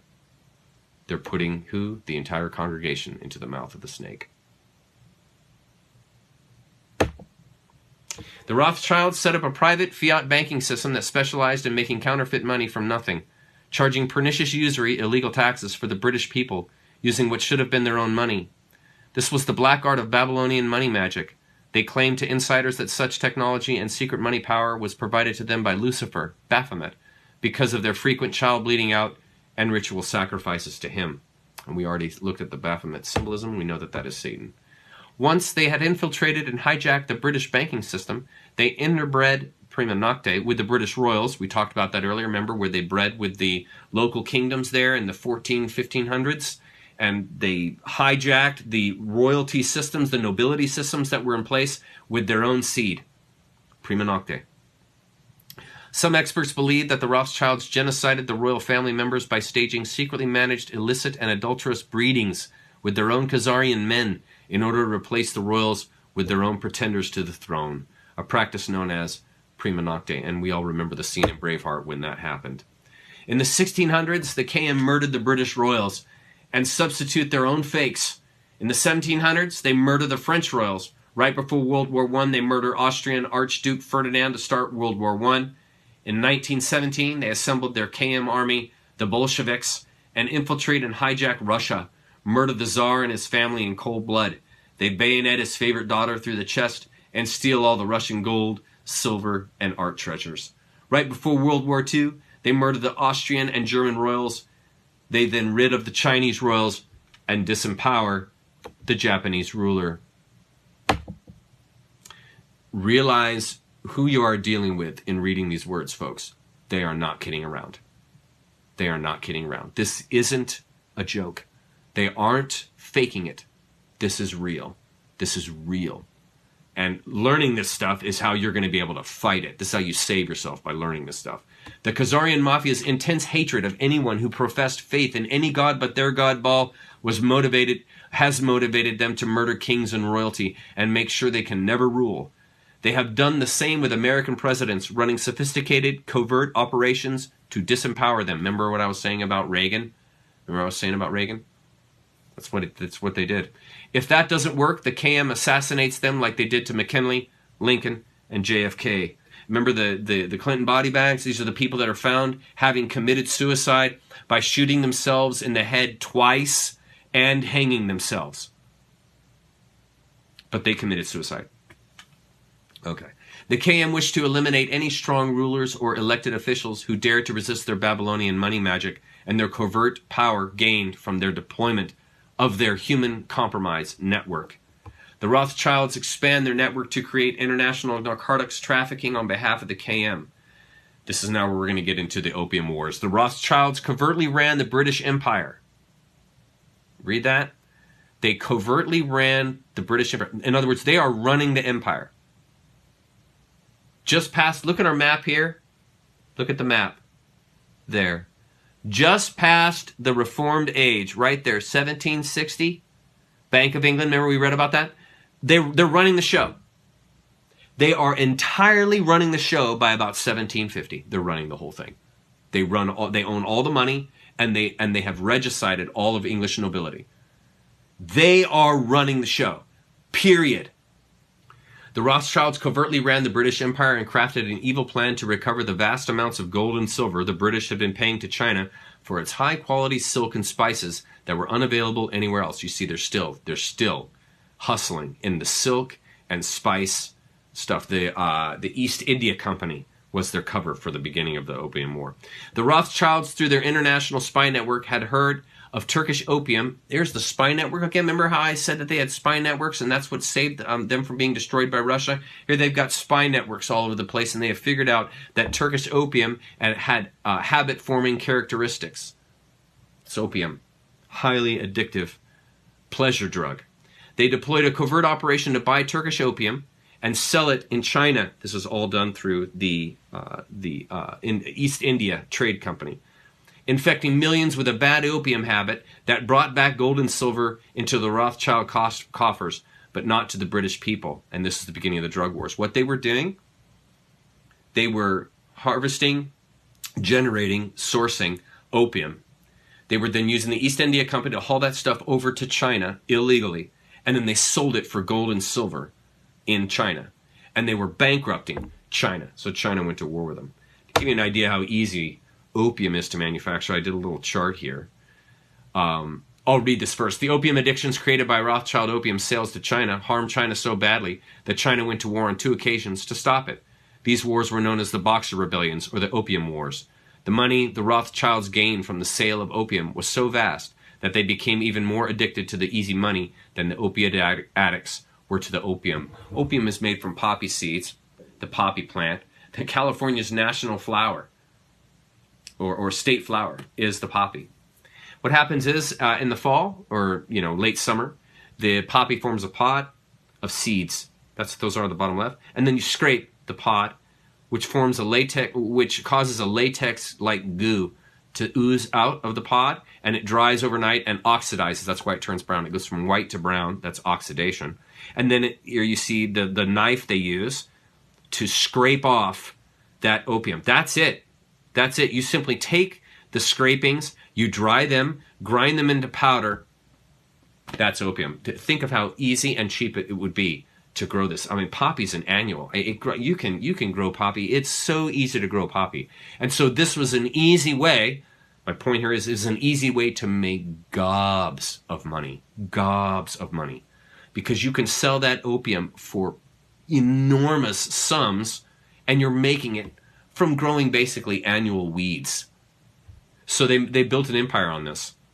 The Rothschilds did, and it was so powerful that they eventually went to war. If we look at the map here, I've got the Opium Wars listed out. Right there in AD 1830, addict China with Turkish opium via the East India Company, and they drained China of precious metals. Shortly thereafter, 1839, so it's 10 years later, all the way up until 1860, 2 opium wars, and China loses both to Europe and France. They lost them both. They used that money to then begin the Civil War and to take over America. And that is the Civil War was funded from opium sales coming out of the Queen in England. And this here I have in red here, I've got it noted. In Russia intervened And I actually have the evidence. I found it for you guys. I found the evidence of Russia intervening. It's a bit ahead of the lecture, but here's the slide. This is how they intervened in the American Revolutionary War on the left from 1775 to 1783, and then the American Civil War in 1861 and 1865, how Russia intervened, saved our bohinies, and at the same time even created even more hatred with the Khazarian Mafia. This is why you have heard the narrative from Hillary from the very beginning. Russia, Russia, Russia. Russia is bad. Hate Russia. Destroy Russia. Russia is evil. That's why you're hearing that. That's why you're hearing that. Straight out of the Khazarian Mafia. The Rothschilds were the funding source behind the establishment of the American colonies by incorporating the Hudson Bay Company and other trading companies to exploit the New World of the Americas. It was the Rothschilds who ordered the mass extermination and genocide of the indigenous people of North America to allow for exploitation of the vast natural resources of the continent. The first biological weapons were leprosy, smallpox, and plague. Isn't it interesting that they still use disease as a means of control?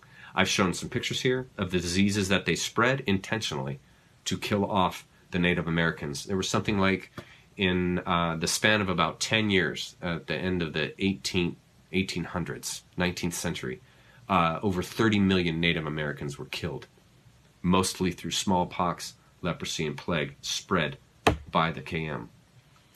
The Rothschilds start the international slave trade, an enterprise that viewed these kidnapped humans as mere animals, a view that the Khazarians would impose on all the people of the world who were not part of their evil circle, which some called the old black nobility, the old religion. What brought back slavery? Sugar. Sugar, the demand for sugar. Sugar's a drug. The same thing that caused the opium wars is the same thing that brought back slavery. Drugs. Drugs. Sugar is a highly addictive drug. And it was the craving and demand of all the Western, all of Europe, all the West. It was their demand for sugar that brought back slavery. Terence McKenna did a great lecture on it. The Rothschilds' next big project was to start the worldwide slave trade, buying slaves from crooked tribal chiefs in Africa who worked with them to kidnap members of competing tribes for sale as slaves. The Rothschild slave traders then took these kidnapped slaves on their ships in cramped cells to America and the Caribbean, where they were sold. Many died at sea due to bad conditions. The Rothschild bankers learned early on that war was a great way to double their money in a short time by lending money to both warring sides. You see how it works? But in order to be guaranteed collections, they had to get taxation laws passed, which could be used to force payment. So you've got to corrupt the people in charge, the politicians and the generals, and that's who you see, the Hidden Hand Club. These groups work in clubs, and one of the clubs that we are familiar with is the Hidden Hand Club. And I found a whole bunch of pictures of people that were in the Civil War and people that had huge influence on society, and look how many, look, all of them are a part of the Hidden Hand. The Hidden Hand means you're a part of the Mafia. There's also other clubs. The Black Eye Club, you've seen that before. There's argument as to what causes that, and I'm not going to dive into that. I'm just going to show you that they're all a part of the Black Eye Club. There's the Red Shoe Club. The Red Shoe, what this is, and most people don't know this, or a lot of people don't know, when these gentlemen here that you see in the picture performed the sacrifice that was necessary for them to be a part of the group, you must sacrifice a child to be in these clubs. That child's skin is then made into leather, and then that is made into the shoes that they wear. So they wear the skin of the child that they raped, tortured, and murdered to become a part of the club. And that is what you see in this picture. These gentlemen are mocking you. They're mocking us, and they're laughing at us. Look, it's right in front of you. Look here, the Pope. The Pope also is in the Red Shoe Club. He wears red shoes. They also are made from children's skin. You don't have to believe it, that's fine. But that's what the tradition is. That's what the red shoe tradition is. And it's to show that we walk on you. That's what they're saying. We walk on you. We control you. They love to put it right in your face. Just like the papal hall and it's a snake mouth. They love to put it right in your face. Put you in the symbol. They are eating you and you are in the symbol, and they stand there and laugh at you because you don't know that you're participating in their con by being complicit with them. The Rothschild private fiat counterfeit banksters plot eternal revenge against the American colonists in Russia who assisted them for losing the Revolutionary War. When the Rothschilds lost the American Revolution, they blamed the Russian Tsar and the Russians for assisting the colonists by blockading British ships. They swore eternal revenge on the American colonists, just as they had when the Russians and their allies crushed Khazaria in AD 1000. The Rothschild KM attempts to retake America in 1812 on behalf of the Khazarian Mafia, but fails, once again because of Russian interference. This failure enraged the Rothschild KM, and they once again plot eternal revenge against both the Russians and the American colonists, and plan to infiltrate and hijack both nations, and asset strip, tyrannize, and then mass murder both nations and their populace. Continuing on, we've been at this for a while. The Rothschilds and their English oligarchy that surrounded them plot ways to retake America, and this became their main obsession. Their favorite plan is to set up an American central bank featuring Babylonian money magic, usury, illegal taxation, aka theft, and secret counterfeiting. Although geographically separate, the city-states of London, the Vatican, and the District of Columbia are one interlocking empire called Empire of the City. The flag of Washington's District of Columbia has 3 red stars, one for each city-state in the 3-city empire. This corporate empire of 3 city-states controls the world economically through London's inner city, militarily through the District of Columbia, and spiritually through the Vatican. The Constitution for the District of Columbia operates under a tyrannical Roman law known as Lex Fori, which bears no resemblance to the U.S. Constitution. When Congress passed the Act of 1871, it created a separate corporate government for the District of Columbia. This treasonous act allowed the District of Columbia to operate as a corporation outside the original Constitution of the United States and outside of the best interests of American citizens. A sobering study of the signed treaties and charters between Britain and the United States exposes a shocking truth. The United States has always been, and still is, a British Crown colony. King James I was famous not for just changing the Bible into the King James Version, but for signing the First Charter of Virginia in 1606. That charter granted America's British forefathers a license to settle and colonize America. The charter also guaranteed that future kings and queens of England would have sovereign authority over all the citizens and colonized land in America stolen from the Indians. After America declared its independence from Great Britain, the Treaty of 1783 was signed. That treaty specifically identifies the King of England as the Prince of the United States and contradicts the belief that America won the War of Independence. Although King George III of England gave up most of his claims over his American colonies, he kept his right to continue receiving payment for his business venture of colonizing America. If America had really won the War of Independence, they would never have agreed to pay debts and reparations to the King of England. When Congress passed the 13th Amendment to the Constitution, the U.S. President was made subservient to the King of England. The 13th Amendment is called the Title of Nobility Amendment and forbids U.S. presidents and their officials from using royal titles like king or prince or baron. For some mysterious reason, the 13th Amendment, which was ratified in 1810, no longer appears on current copies of the Constitution. America's blood-soaked War of Independence against the British bankrupted America and turned its citizens into permanent debt slaves of the king. In the War of 1812, the British torched and burned to the ground the White House and all U.S. government buildings and destroyed ratification records of the U.S. Constitution. 1 century later, a corrupt U.S. Congress committed the biggest theft in world history. They passed Paul Warburg's Federal Reserve Act in 1913, handing over America's gold and silver reserves and total control of America's economy to the Rothschild banksters. In 1913, the Rothschild KM was able to establish a beachhead by bribing crooked, treasonous members of Congress to pass the illegal, unconstitutional Federal Reserve Act on Christmas Eve without a required quorum. The act was then signed by crooked, bought-off President Woodrow Wilson, number 28, who was a traitor to America, like the members of Congress who voted for it. And look, I found pictures of Woodrow Wilson. Look at the handshake. Look at the handshake. That's a Masonic handshake. That's not a normal handshake. Look, he's giving the guy practically his wrist. These are Masonic handshakes. He's a bought man. Wilson was a bought man.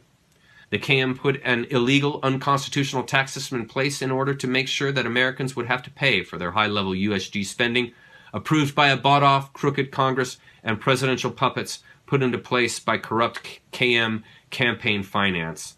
It's easy for the KM to garner enough money to elect anyone they want, because when you control a bank that is a secret major counterfeiter, you have all the money made for you that you desire. Absolute corruption corrupts. Absolutely. Doesn't it, though? Just look at Rome. Most Americans still believe that the Fed, or Federal Reserve, is the government. It is not. The Fed is a privately owned banking system whose majority Class A shareholders are the Rothschilds, Warburgs, Kuhn and Loeb, J.P. Morgan, Rockefeller, Israel Seif, and the Lehman Brothers. This private banking cartel is the Fed and is never audited and never pays taxes. They print and design America's money, which displays their symbols of an Egyptian pyramid, a Masonic all-seeing eye, and the words, "In God we trust." At about the same time that they created their illegal usury tax system in America, they also bribed members of Congress to approve the Internal Revenue Service, 1862, which is their private collection agency incorporated in Puerto Rico. And I'm going to show you something here with this little chart. Soon afterwards, they set up the Federal Bureau of Investigation to protect their banksters, to serve their cover-up needs and prevent them from ever being prosecuted for their child sacrifice rituals or pedophile networks, and to also serve as a covert intelligence operation on their behalf. So what we have Babylonian money magic. Here we have the collection agency is established, 1862. Got to pay for the war. Got to pay for the war, folks. Got to pay for the war. And if we don't pay for the war, those Brits, they're going to come and get you. They're going to come and get you. Right? Do you see a theme happening? Then they established the Department of Justice. Yes, in 1908, Bonaparte establishes the FBI. Bonaparte was bought off, just like Napoleon was bought off. And this is going to be the enforcement agency that will guard their crimes that they make with the United States Federal Reserve System. So the FBI was not set up to protect you and to bring about justice. It's a criminal justice system. It is justice for the criminals. So the Department of Justice was established to guard the crimes of the KM within the system, within the government. It had nothing to do with guarding you and helping you and protecting you. Nothing. Nothing. In fact, these agencies, note that the FBI, BATF, that's Tobacco and Firearms, IRS, and others have no official charter according to the Library of Congress, and so have no right to exist or issue paychecks. You're under control. You're being used and pushed around. It is not about your betterment. It is not about your having a nicer, more protected, better life. It is about covering over their crimes and continuing with their crimes to hunt you. That's what it's about. Most U.S. citizens believe that the United States is a country and that the president is the most powerful man on earth. The United States is not a country. It is a corporation, and the president is president of the corporation of the United States. He and his elected officials work for the corporation, not for the American people. Since the United States is a corporation, who owns the corporation of the United States? Like Canada and Australia, whose leaders are prime ministers of the Queen, and whose land is called Crown Land, the United States is just another crown colony. Crown colonies are controlled by the empire of 3 city-states. At the center of each city-state is a towering, phallic-shaped stone monument called an obelisk that points skyward. In D.C. city-state, the obelisk, known as the Washington Monument, was dedicated to Freemason George Washington by the Freemason Grand Lodge of the District of Columbia. The secretive Brotherhood of Freemasons laid the Washington obelisk's cornerstone in 1848 and contributed 22 Masonic memorial stones. 250 Masonic lodges financed the Washington Monument obelisk, including the Knights Templar Masonic Order. At the heart of London city-state is a 187-ton, 69-foot-tall Egyptian obelisk called Cleopatra's Needle. It was transported from Egypt and erected on the banks of the River Thames. In Vatican City, another Egyptian obelisk towers high above St. Peter's Square. The Rothschild KM deployed the Bolshevik Revolution in Russia to extract incredibly savage, bloody revenge on innocent Russians, which they had plotted for many years. Ever since Khazaria was destroyed, they pre-stage and engineered the Russian Revolution by using its central banks to pay for the Bolshevik infiltration of Russia and the revolution on behalf of the KM. The Bolsheviks were actually created and deployed by the KM as the essential part of their long-planned revenge on the Russian Tsar and the innocent Russian people for breaking up Khazaria in about AD 1000 for its repeated robbery, murder, and identity theft of travelers from countries surrounding Khazaria. The Bolsheviks are what were used to move in and terrorize the Russians, and the Bolsheviks eventually became the Nazis. This is all the work of the KM. This little-known fact explains the extreme violence taken out on Russia as long-standing revenge by the Rothschild-controlled KM. Remember, they hated Russia for invading their country, and they took out revenge during this, and I've got a little info on that. In a well-planned, savage, and inhumane bloodletting that stunned the world, the Bolsheviks were unleashed in full fury on behalf of the KM to gain revenge on the Russians. This had been planned since the destruction of Khazaria 1,000 years before. The Bolsheviks, at the direction of the Rothschild KM, raped, tortured, and mass murdered approximately 100 million Russians, including women, children, and infants. Some of the torture and bloodletting was so extreme, we are not going to mention it here in this article, but readers who want to know can do some in-depth internet research on the Red Terror or the Bolshevik Cheka, or watch the classic movie, The Chekist, which is available on YouTube. I watched it as well as I gathered information, and this is what I found out. This is bad. Get your kids out of the room. Get your kids out of the earshot. The Red Terror took place during Russian Revolution in 1917 and to 1923. Felix Dzerzhinsky, I think, of the secret police enforced it. Oddly, check this out. He initiated a vast orphanage program during his leadership. What do orphanages do? They collect children. What does the KM Mafia eat? Children. Why was the Roman Catholic Church invented? As a collection agency. For who? For the Khazarian Mafia. It had nothing to do with the betterment of people. It had nothing to do with protecting the children. You've been preyed on. A massive police state was created which operated outside the law and which could arrest seemingly anyone at any time who was judged a class enemy. Looking suspicious, being in the wrong place at the wrong time, and being denounced by jealous rivals could all lead to imprisonment. Does that sound familiar? Does that sound familiar? What they did, what the Bolsheviks did, is what the Germans did, is now what the American government is doing. And all the governments worldwide, they're all doing it. Throwing you out. If you don't go along with the COVID narrative, if you don't go along with the climate change narrative, if you don't go along with their narratives, you're out.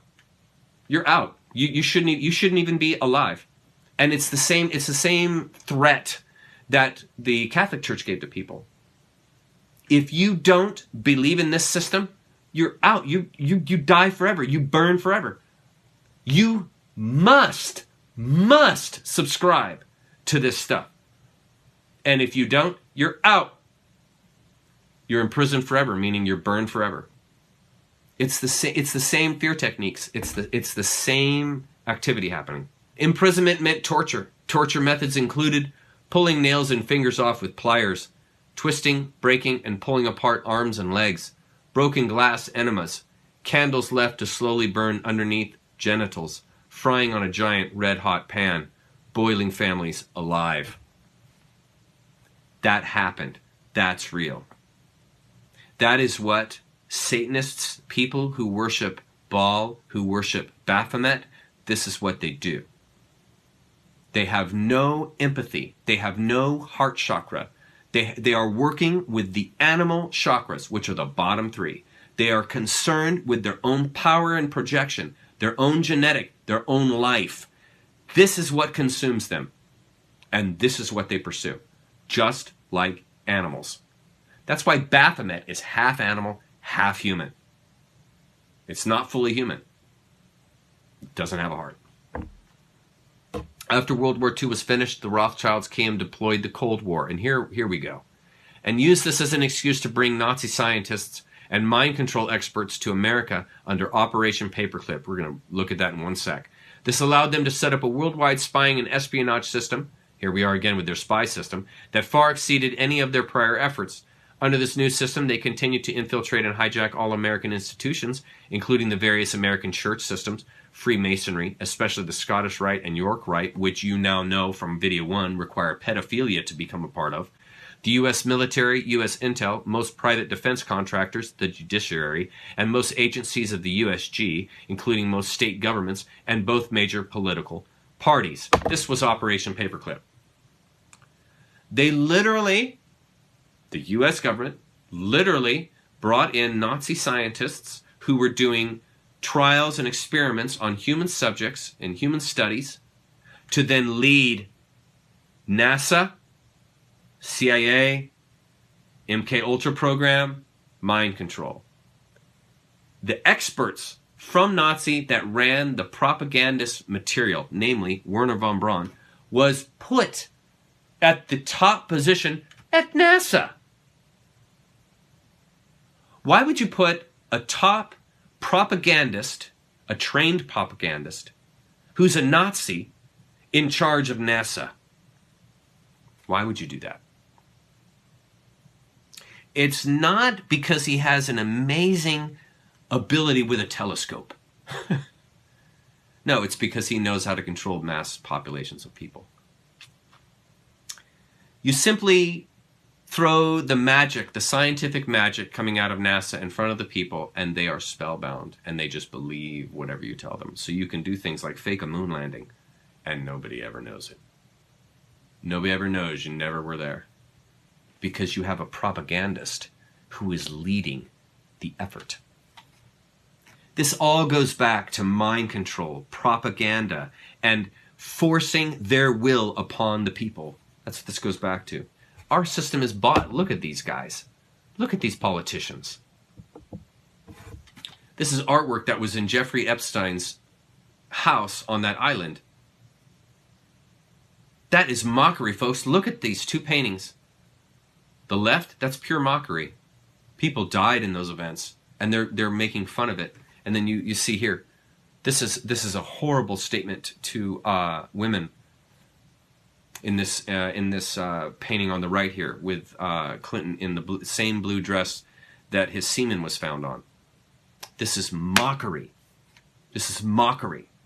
They love, one thing you can always know, these people love to mock you and lie to your face. Just watch a press conference coming out of government. They laugh and enjoy mocking and lying to everyone at those conferences. You can see them at the press conferences that they hold. The Rothschild KM decides to mind control the American masses to make it much easier to manipulate them into approving their illegal, unconstitutional, unprovoked, undeclared, unwinnable perpetual wars needed to make huge profits and gain more world power, also known as the military-industrial complex, the MIC. They decided to gain complete control over all public education by setting up the Department of Education and creating globalists and socialist curriculums based on political correctness, diversity, and perversion as normal teachings. Now, folks, before we get into that, notice they did the same thing to the medical system. Remember when I showed you the video that showed Rothschild took over all of the educational institutions for the medicine systems and rewrote all the medicine books and put his petroleum-based petrochemicals as the chemicals used in medicine to heal people? Remember that? What do you think they've done recently with the Department of Education in the last couple of decades with teaching our young ones about their gender, about all of these sexually oriented concerns? Have you noticed that the curriculum is a little bit different now than it was when you were a kid? They have moved in. Normalizing perversion examples. I'm going to give you some examples here. Pedophilia is a sexual orientation, not a crime. Okay? Adult intercourse with a child is okay if it's consensual. Genital mutilation of children is now gender affirmation. So the same child that can't choose whether or not they're going to drink alcohol and can't drive a car can choose a permanent gender mutilation for the rest of their life. Do you see a problem there? These are all examples of normalizing perversions in human psychology. It gets worse. Check this out. Sin is a perversion of harm. Religion is a perversion of God. Hive mind is a perversion of society. Human sacrifice is a perversion of death. Do you see how they use perversions to twist the mind of society? To twist their will into society so that society willingly goes along with it? What do you see happening with the kids? Those at the top are the KM, and they control all the books, all the media, all the education that goes into the society. And if you don't know that, you will believe that education, and you will go along with it. And you will think, yes, it's perfectly fine for that child to choose what their gender is, but it's not okay for that same child to choose if they want to drink alcohol and to choose whether or not they want to drive a car. But they can permanently disfigure their body. Fluoride is added to public water and toothpaste, and dentists are mind-controlled to believe that fluoride prevents cavities and is not harmful to the brain function or thyroid function. It systematically destroys. That's what they do in medicine with chemo. The addition of fluoride to the public water supply and to toothpaste is to dumb down Americans by lowering the operational IQ and making folks much more docile than they would normally be. Because, and I write this, because a self-aware, self-determined, self-empowered individual is impossible to control. What did I just say? If a person is not ignorant, if they're wise to you, you can't control them. If they're wise to your ploys, if they're wise to your lies, if you're wise to their cons, if you're wise to their Hegelian dialectic, to their dialogue, if you're wise to it, you can't deceive them. You can't deceive them. Because it's already in you. It is in you. The light of God, the light of nature, the light of love, the light of compassion is in you. You see?